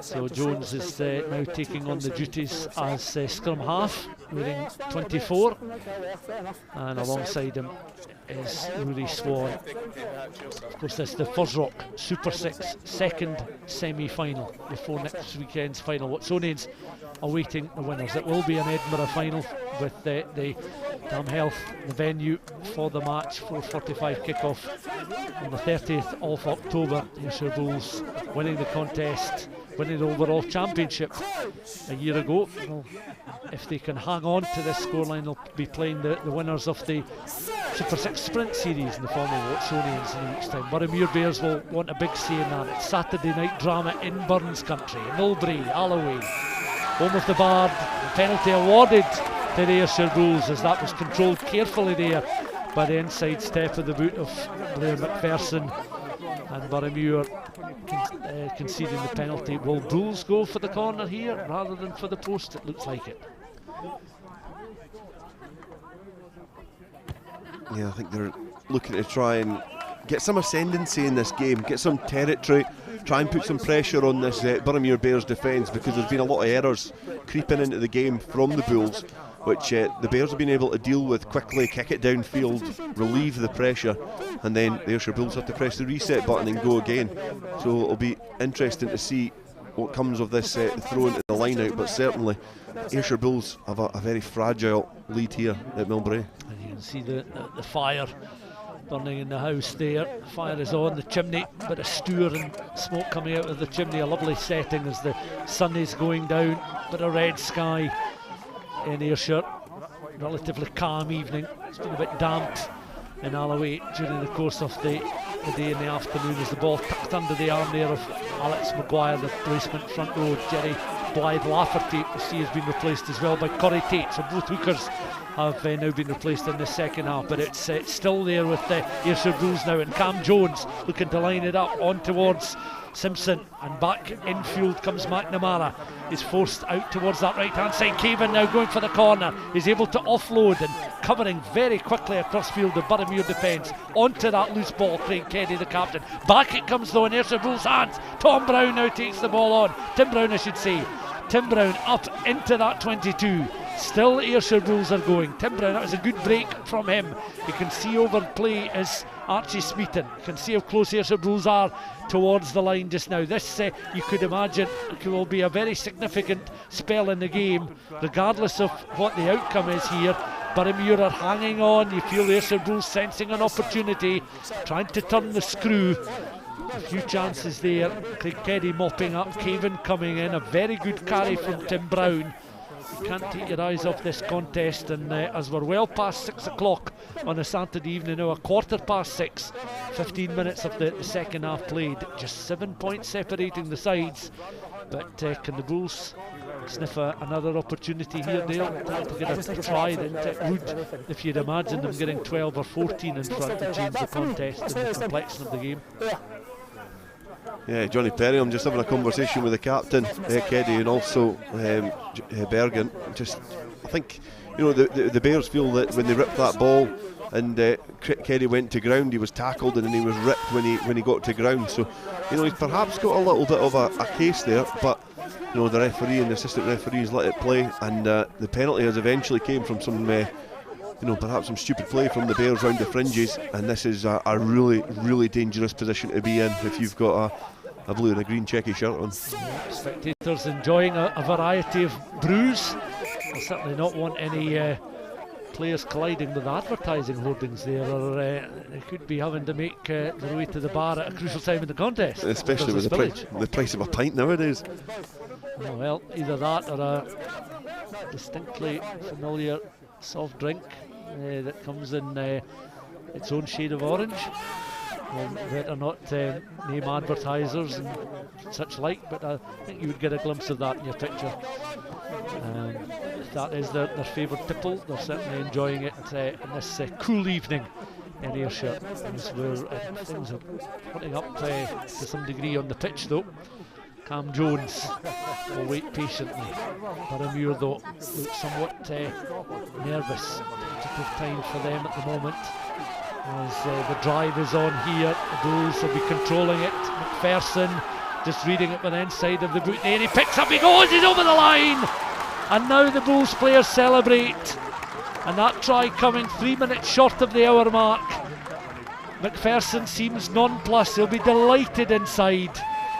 And he walks back purposefully to halfway, knowing his side are leading by 12 points to 0. If they get the conversion, it's 2 converted tries. And Boroughmuir, who worked so hard in the contest, will have little over 22 minutes to try and turn it around. But this is classic Ayrshire Bulls. Yeah, that's tops off flexing your muscles. That's exactly what Ayrshire Bulls do so well. Up front, they're able to really force the issue and dominate their opponents in the scrum. And you know, one of the biggest players in that pack is Big McPherson, the captain at the back. But you can see it's a task in itself. It's a skill in itself to be able to control that ball, pick it up off a ground which is soaking wet and muddy, and dive over and flop over and get that score. And you know, just when you need somebody to step up, you know, take a little bit of ownership on this game, their captain's done it, and it's perhaps settled a few nerves here at Millbrae, and Ayrshire Bulls stretch their lead. I said in commentary just a few minutes ago that you felt it was going to be a crucial stage. If Boroughmuir could hold out, it would be, you know, a psychological boost for them. But Ayrshire Bulls, a second converted try, 14 points to 0, 21.5 minutes of the game left to play. And Ayrshire Bulls heading for an 8th consecutive win over Boroughmuir Bears across the sprint series and the main FOSROC Super 6 competition. And Graham Shule's side have got 22 minutes to try and turn things around as further changes are made. Gavin Wilson being replaced by Ewan Hamilton Bulger. And floodlights burning brightly now in Millbrae, and the mood will have changed somewhat. Some subdued Boroughmuir Bears supporters, a bit more buoyancy, I would imagine, in the Ayrshire ranks. As Jamie Shedden has come on for Aaron Tate. There's your height advantage in the back three now, with Shedden replacing Tate. So I would imagine on that wing there's a little bit of a, you know, more of a fair contest in the air. But you know, it'll be amazing to see what this next 10 minutes holds. I think this is going to be the key point in this game. If the Bears can get back into it, and there's an error straight off the kick-off. It's Boroughmuir Bears who get to be able to go in the attack. Referee will bring it back, but after scoring points, that is criminal to do. And I know he was under a bit of pressure, but you cannot allow the other team an advantage straight from the kick-off after scoring. A rueful smile on the face there of Bobby Beattie. Craig Keddy's been replaced by Paul Vogel, and Vogel on for the final 20 minutes. So Boroughmuir will be without the services of Craig Keddy, who's such an influential character, but will, I'm sure, be barking instructions from the sidelines. Yeah, he's had a decent hour, Keddy. I think he was unlucky in the last phase of play to get stripped in the, you know, when he tried to snaffle the ball, which ended up in an Ayrshire Bulls score. But the Boroughmuir captain's done a great shift out there, and you know, he'll be slightly buoyant in the fact that it's still 14 points to 0, but a free kick to come here for Boroughmuir Bears, and they'll be looking to try and go quickly.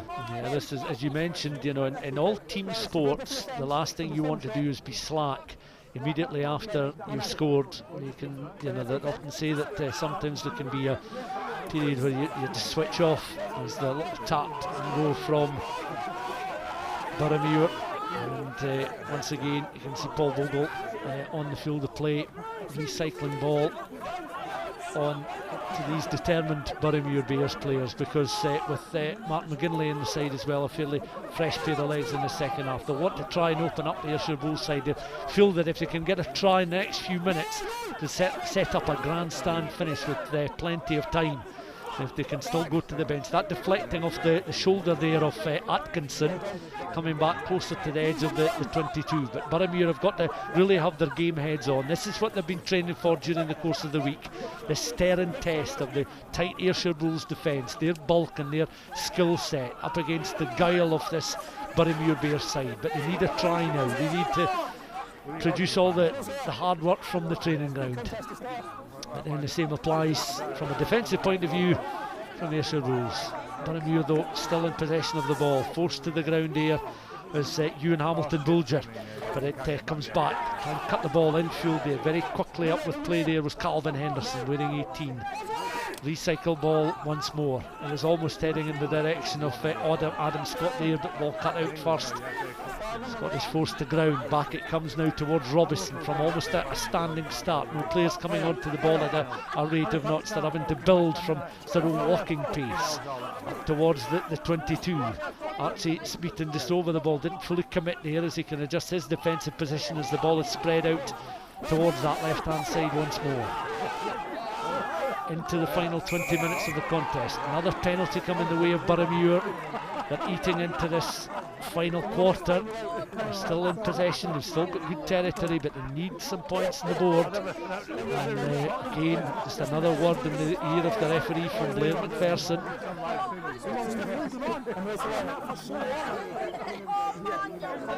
Yeah, he's obviously not a happy man. I think he's been a bit of a nuisance for this Boroughmuir Bears team. He's obviously got the score, but you can see him there at the breakdown. He gets himself in good positions, and for a rangy, tall, sturdy figure, he's very, very athletic. He's able to get himself into some dangerous positions. But obviously, he's been in the ear of the referee as well, like all good captains should be. But he's certainly, putting a shift for the first 62 minutes. But that's exactly who Boroughmuir Bears will be looking to try and pull the strings and unlock this defence. Yeah, he's been there, done it, seen it before. He's got plenty of these t-shirts, so to speak, as it's played in. Atkinson again does well in the line till he's gathered possession of the ball, and it's worked its way back towards Maguire. Maguire slipping and sliding there, so there's no immediate momentum. As they're coming in there, Jenkins was coming in. Boroughmuir forcing the issue, and the penalty awarded to Ayrshire Bulls. The delight, the applause you could hear in the background from the Bulls supporters, and they will now maybe be beginning to allow themselves thoughts of heading east to Edinburgh for another final in just over a week's time. Yeah, I can see the effort there, and obviously hindsight is a wonderful thing, but when the Boroughmuir kick to the corner there, they're going against a team that is dominating them up front in terms of size and power. They've got the complete pack there of Ayrshire Bulls. They're in the one area. They need to get that ball away quick from that maul so it doesn't get swallowed up, because defensively and attacking, in terms of a maul, Ayrshire Bulls are really, really well versed in it. If they get that ball away quick, they've got the opportunity to try and stretch the defence off first phase ball, which is hard to do against Ayrshire Bulls in the second, third, fourth phase, because they don't commit too much to the breakdown and they stretch the field, so the gaps are a little bit smaller, and you've got to use physicality. So there's an opportunity there to try and honeypot the forwards and keep them in the one area, but it's ended up on the Bull side. Well, Callum McFeet-Smith's afternoon is done, as he's been replaced by Ian Carmichael.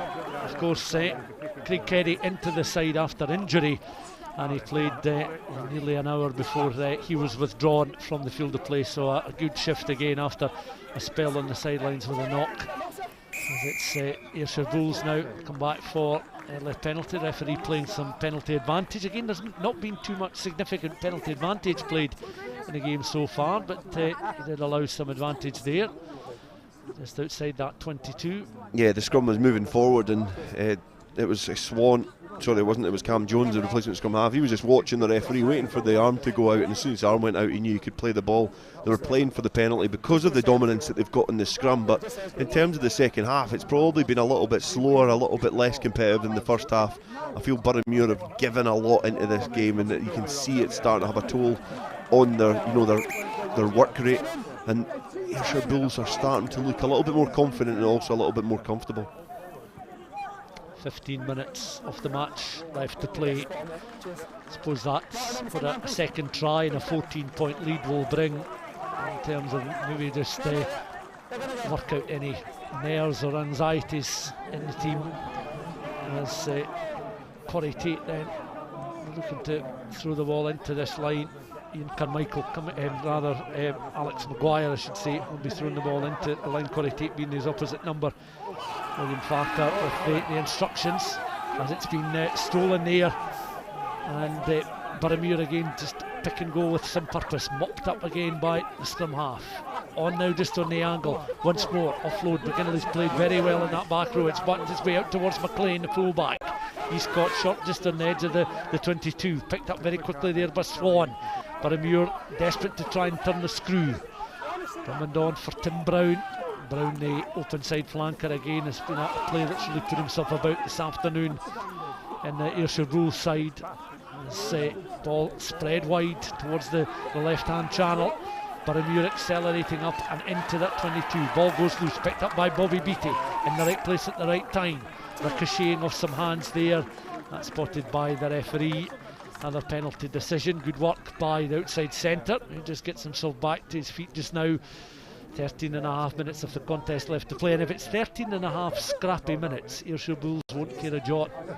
No, it's knockout rugby. I don't think they'll care, especially in the conditions. I don't think they'll care too much about the performance. They'll just want the result now, because they can then start building towards what will be a final appearance against Watsonians at Dam Health on Sunday next Sunday.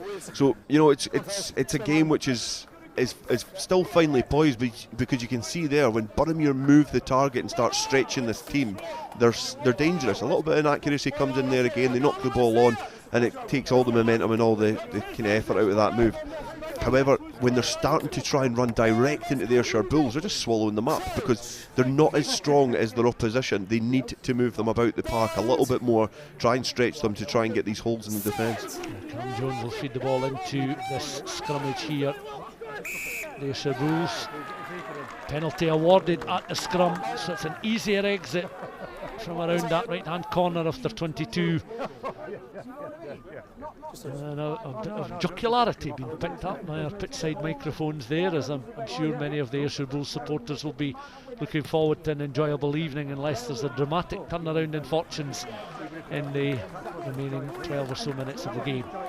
Yeah, it's a difficult one, because in terms of we've played 68 minutes now, and Boroughmuir Bears have probably not really looked like breaching this defence, but with 14 points, you would say it's relatively comfortable, but they've still got 12 minutes to try and get a bit of luck. Rugby is an interesting game, with the bounce of the ball and with the effort that Boroughmuir Bears put into the first half with their tactics. They need to revert back to that. Try and use these cute little kicks to find some position in the opposition's defence, but at the moment it's all the cards are held by the Bulls. It seemed to be Smeaton that was running the ball in the line in the air, as it's now driven back very quickly through the hands of these Ayrshire Bulls players. Picked up now by Bobby Beattie, swats off, offloads down that back door. McNamara out towards this left hand side, again trying to work a position with Andrew Stoddart up on the edge of that 10-metre line. Regroup once more. Smeaton in place once again, just to recycle ball. It's back now on this right hand side, accelerating up into contact. The hands were good there from an Ayrshire Bulls point of view. The pitch forcing the slide, but when I say that, there's now a coming together of players.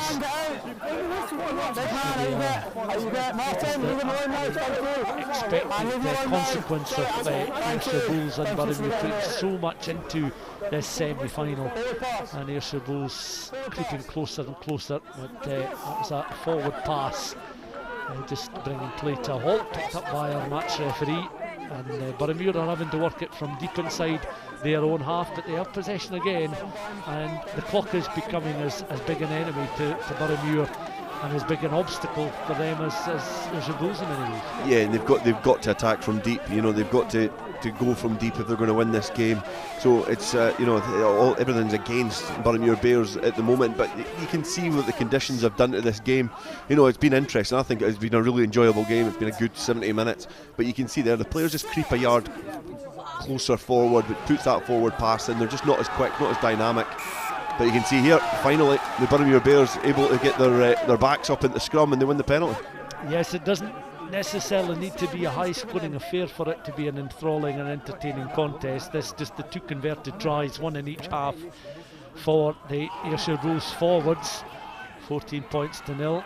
That kick was angled downfield. Bulls are able to pick up. They have it once again through the fly half, and it's taken on there. Simpson did well to carry the ball forward and just take play up towards halfway until a penalty is awarded to Boroughmuir.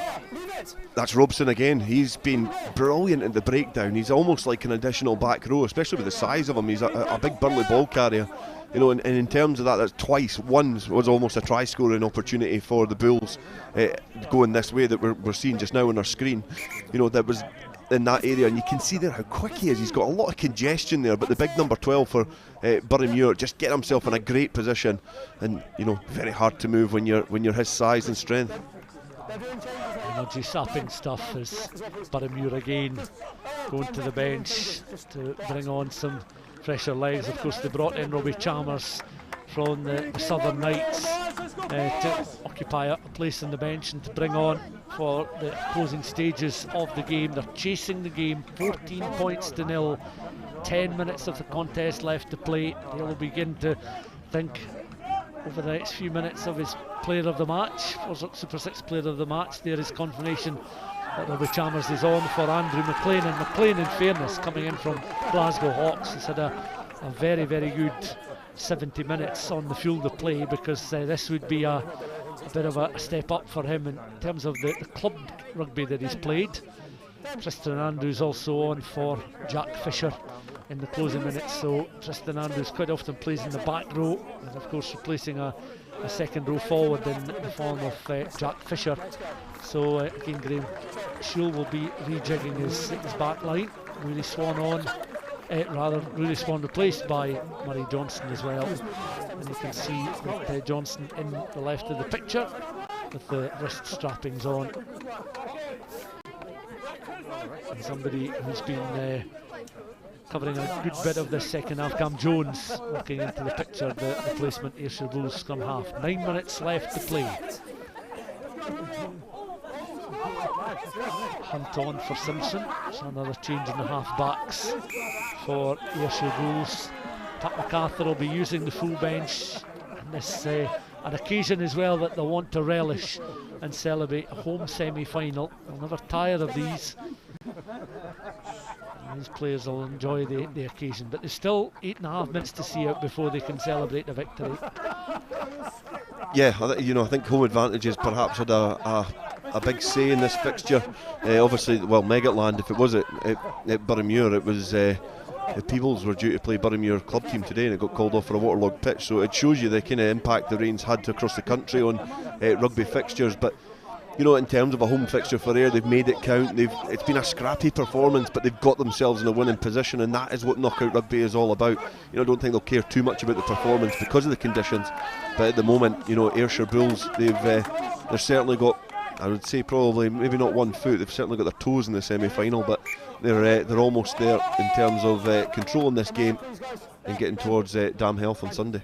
Back in August 2021, 24 points to 10 was the scoreline for Bulls over Bears, a 14-point margin, and it's a 14-point margin just at the moment. Of course, it was 12 points between the sides when they met on the 15th of October, just a week ago, in the capital. Throw in for Boroughmuir, a long throw towards the back of the line. The closest match, as we mentioned, between the sides, just 5 points separating them when they first met in the FOSROC Super 6 competition back in 2019, 16th of November. This, though, 14-point game at the moment, favouring the home side. Watsonians awaiting the winners. The referee brings play back for a penalty as a short period of advantage was played. Boroughmuir in a hurry, not surprisingly, wanting to get on.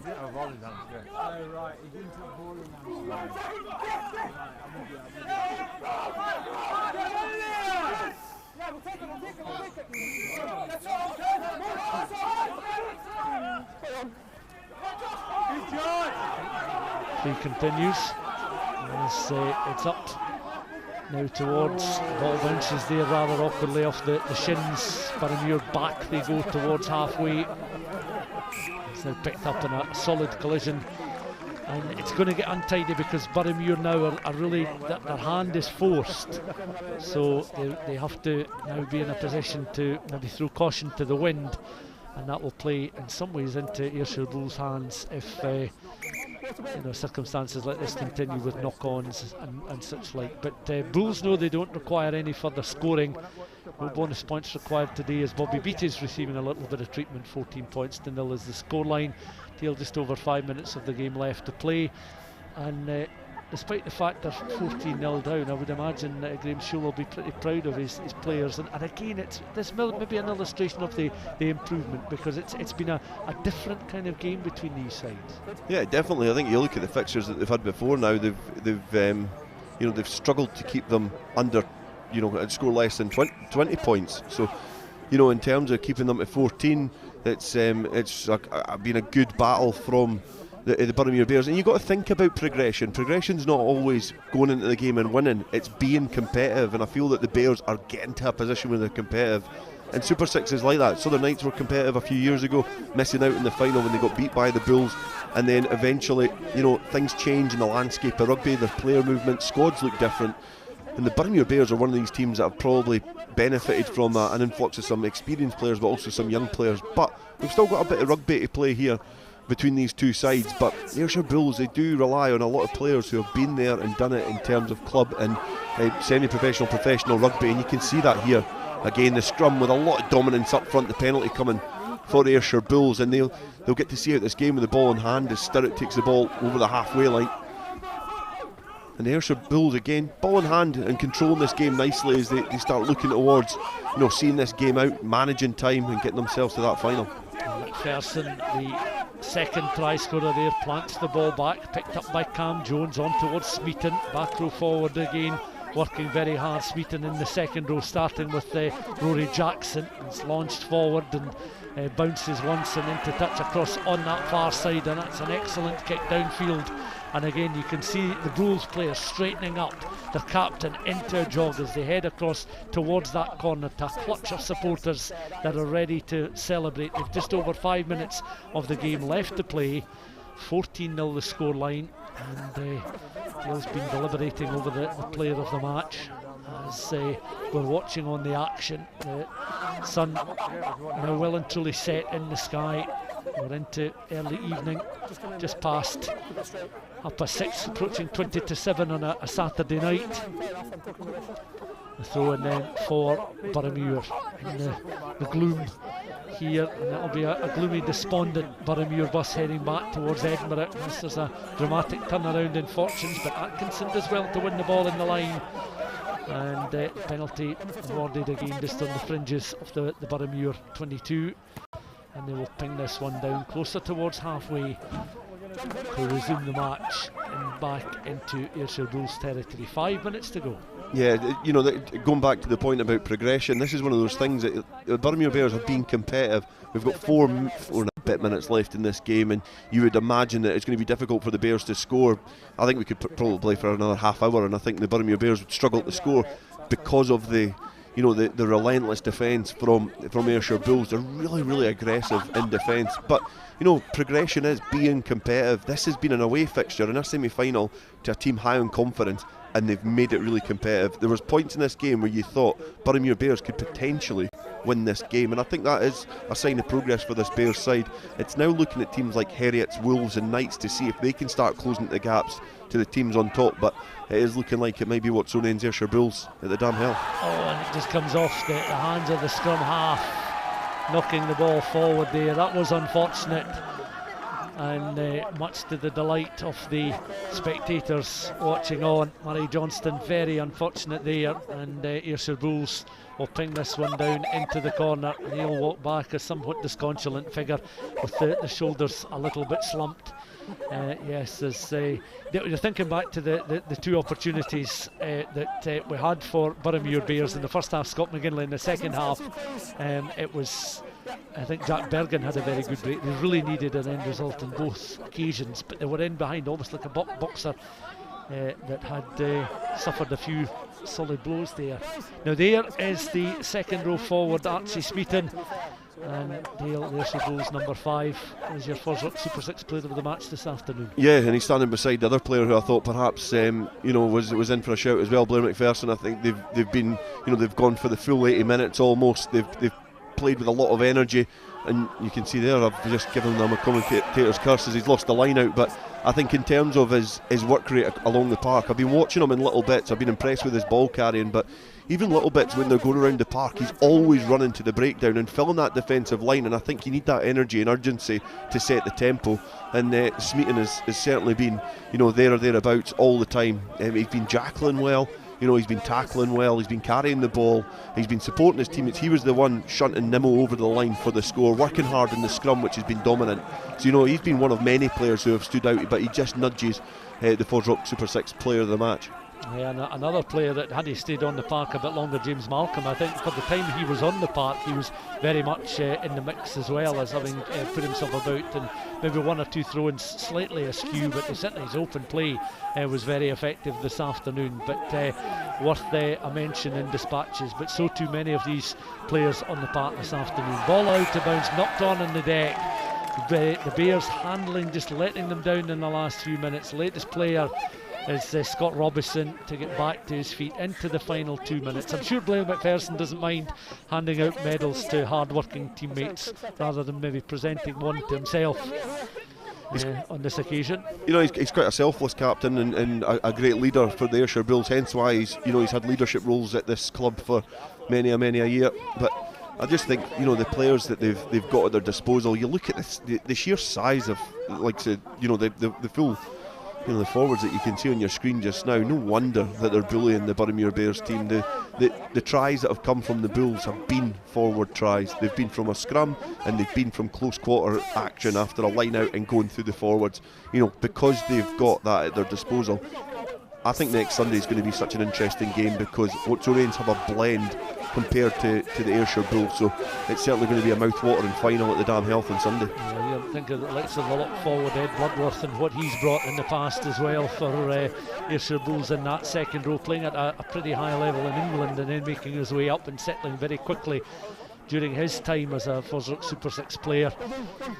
Into the final minute then, the Ayrshire Bulls supporters waiting and ready to celebrate. They're going for the posts, perhaps no great surprise, looking to add an extra 3 points to put the icing on the cake and cap a victory this afternoon, which will see them into another final. Another trip to Edinburgh. You won't worry too much about that. The fact that Watsonians will sure take a sizable contingent of support to the Dam Health a week on Sunday, a week tomorrow, 4:45, the final between the sides. And of course you can follow that live with us next Sunday afternoon, as Lee Jones will be alongside Jamie Lyle, your match commentator for the final next weekend, into the remaining seconds then of this semi-final. Will Hunt then just rocking side to side, lining up this penalty goal. This to finish things off for Ayrshire Bulls. No problems at all, straight and true. The champagne can be removed from the ice, uncork it and celebrate, or perhaps keep it for a week's time, because these players are inwardly delighted but outwardly showing little emotion. They know there's still work to do because they want to retain that championship.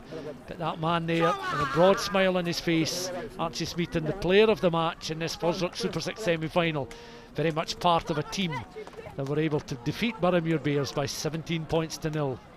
Dale. You know, it was a workman-like performance. It wasn't champagne rugby, even though they might be getting uncorked now. But you know, they're into a final. This was about getting over the line. I think both teams, Watsonians and Ayrshire Bulls, had tricky ties because, you know, they'd beaten both of these teams before, Heriots and Boroughmuir Bears, but you need to do it again. And every single team knows, you know, I know a lot of people do like a championship that ends up with whoever's on top wins the league, you know, and that's it. But Ayrshire Bulls and Watsonians know what they need to do at the beginning of a season to be crowned champions, and they've put themselves now in a position that they can fight it out next week, and it is the two best teams in Super 6 that are going to be doing it. So in terms of form, in terms of what we've seen so far this season, it is the right result for Watsonians to be playing Ayrshire Bulls. Boroughmuir Bears gave a great fist of it. They've progressed and improved throughout this whole championship, but that is the gap. That 17-point gap there is the margin of what they need to start eating into next season to get a little bit closer to the top two sides. But Ayrshire Bulls, they'll be delighted that they'll be going to the Dam Health next weekend to again do battle with Watsonians to see who's going to be the best semi-pro team in Scottish rugby. It's East meets West then. It's Edinburgh against Ayrshire. Edinburgh in the form of Watsonians against Ayrshire Bulls in the final next weekend, and the Bulls, having defeated Southern Knights a year ago, will be looking to make it 2 from 2. What they have done this afternoon is recorded another victory over Boroughmuir Bears. That's 8 straight wins across the two competitions if you include the sprint series and previous matches in the FOSROC Super6 Championship between the sides. So there's still a stranglehold on this tie, but Ayrshire Bulls will know that Boroughmuir had offered a bit more resolve during the course of the 80 minutes, and Graham Shield will draw a line under the progress that is made in recent times, and he'll be looking for more, as he'll want his side to go onwards and upwards and learn from this semi-final disappointment. The fact that they finished bottom of the heap in the opening 2 seasons, that made it up to mid-table, and were certainly an attractive prospect in this semi-final. To make it a competitive semi-final just shows that the work that has been done at Meggetland in relatively recent times, and spectators will go away happy, and of course they will begin to organise their arrangements to travel through to Edinburgh for the final a week tomorrow. Let's have a look back then at some of the key moments during the 80 minutes.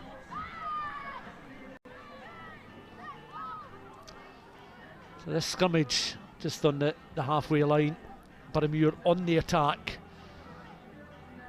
and again this the early stages of the contest. You can see the captain on the ground there, Craig Keddy, sliding out this penalty goal attempt for Boroughmuir Bears. This was their only penalty from the tee, and that's how close it was, just wide of the left hand side. Yeah, that's probably the closest that they came in terms of registering some points, but it was actually it was Stirrett who was caught on the wrong side of the ruck there, and then they did get another opportunity when Blythe Lafferty broke from the back of the line out, being able to put in a couple of good fends and showing a good turn of pace as well before he was scythed down just short of the 22. But the Boroughmuir Bears just couldn't get forward after that and get the next passes, making them stick and putting pressure on the Ayrshire Bulls. So again, that attack fell flat, but great pace from the young hooker to break into the Ayrshire Bulls half and put a bit of pressure on them. Yeah, we saw Blythe Lafferty do that, Scott McGinley as well, and so too Jack Bergen. But this the second try, controlled by the side of the boot there. Blair McPherson positioned himself well, a scrum 5, and as a hard working number 8 is again, he's just going to add that to his tally of tries from close range. He won't care that it was like a striker with a little tap in there, but he still had some work to do, and what an important stage in the game, because that was approaching the hour mark and it was still just a 7-point advantage they held at that stage. Yeah, that was the match winner there. That was the one that settled the nerves, and I feel that if the game went on a little bit longer, the more confidence would grow in the Bears pack, and Ayrshire Bulls would get a little bit more nervous. But a couple of kicks to end the game, that penalty was the icing on top of the cake, as you said. That was the one that nailed it, and it put Ayrshire Bulls into the final against Watsonians next weekend. And I think, in terms of, I've said about it 3 or 4 times, it wasn't a classic, but it was a really enthralling, intriguing game of rugby between two sides that were trying to suss each other out and see how they could win the game, and it was the Ayrshire Bulls who come out top trumps in the end.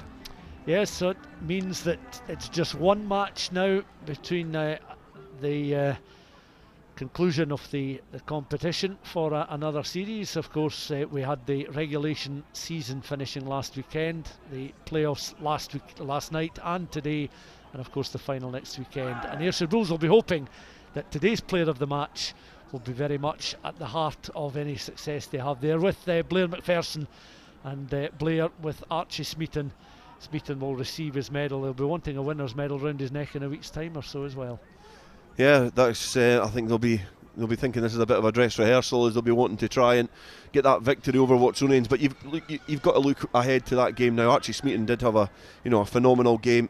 Hopefully he'll be able just to rest up this week, and I think he did put himself into everything. His work rate was it never dropped. It was so high from the start of the game right towards the end, in terms of his defensive and his defensive work rate and his attacking carries as well. He was good at the breakdown and he was impressive at the scrum. The only probably bit of area that he did have a bit of trouble in was with the line out, because I did think that Atkinson was brilliant for the Bears in the line out. He managed to steal a few, but I think that was that's probably not all down to Smeaton. But they can look forward to next week, and I think that next week Watsonians are a classy team. Ayrshire Bulls are a well drilled physical team, and it's going to be a brilliant final next weekend. Yeah, well, let's just have a final look ahead to next weekend now that we know how things are going to shape up with the final. As I mentioned, Jamie Lyle, and he's going to be in the Dam Health along with Lee Jones providing commentary. There you are. It's a 4:45 kick-off. Again, it will be under the lights at the Dam Health in Edinburgh, and Watsonians will bring a healthy support. I'm sure there'll be plenty through from Ayrshire as well, from Alloway. It's the top two sides, if you look at the league table and that, I think they've both only suffered one defeat. They've beaten each other once in the regulation season, which again just adds to the intrigue. Two contrasting styles, as you'd imagined, and it's perhaps maybe the right outcome, as it was last year, the top two sides meeting each other in the final. Yeah, I totally agree. I think it is the top two teams. The one thing that was a great takeaway from this game is how much support was there for the Ayrshire Bulls today, this evening. That stand is packed with spectators, littered round the ground as well. They get involved in the atmosphere, and I think if you can get that sizable support at Dam Health on Sunday, along with the Watsonians contingent, then it's going to be a brilliant atmosphere at Dam Health for what is a mouth-watering final. I cannot stress enough how many brilliant players are going to be on display at that final. It is a great hybrid between professional rugby and amateur rugby. These sides are really well drilled, but you've got that flair in there as well, and I think it's shaping up to be an absolute corker of a final next weekend. Yeah, Watsonians, winners of the Springtime Sprint Series, up against the current holders of the FOSROC Super6 Championship, Ayrshire Bulls. That will then bring our season to a grand finale and conclusion next Sunday. As I say, join Jamie and Lee and the team for coverage of that from the Dam Health at 5:15 next Sunday afternoon, at the 30th of October. But from myself and from Dale, thank you very much for watching our coverage, and it's congratulations once again to Ayrshire Bulls. They'll be heading east a week tomorrow to try and lift the silverware, and in their way will be Watsonians. Join us in a week's time for the action.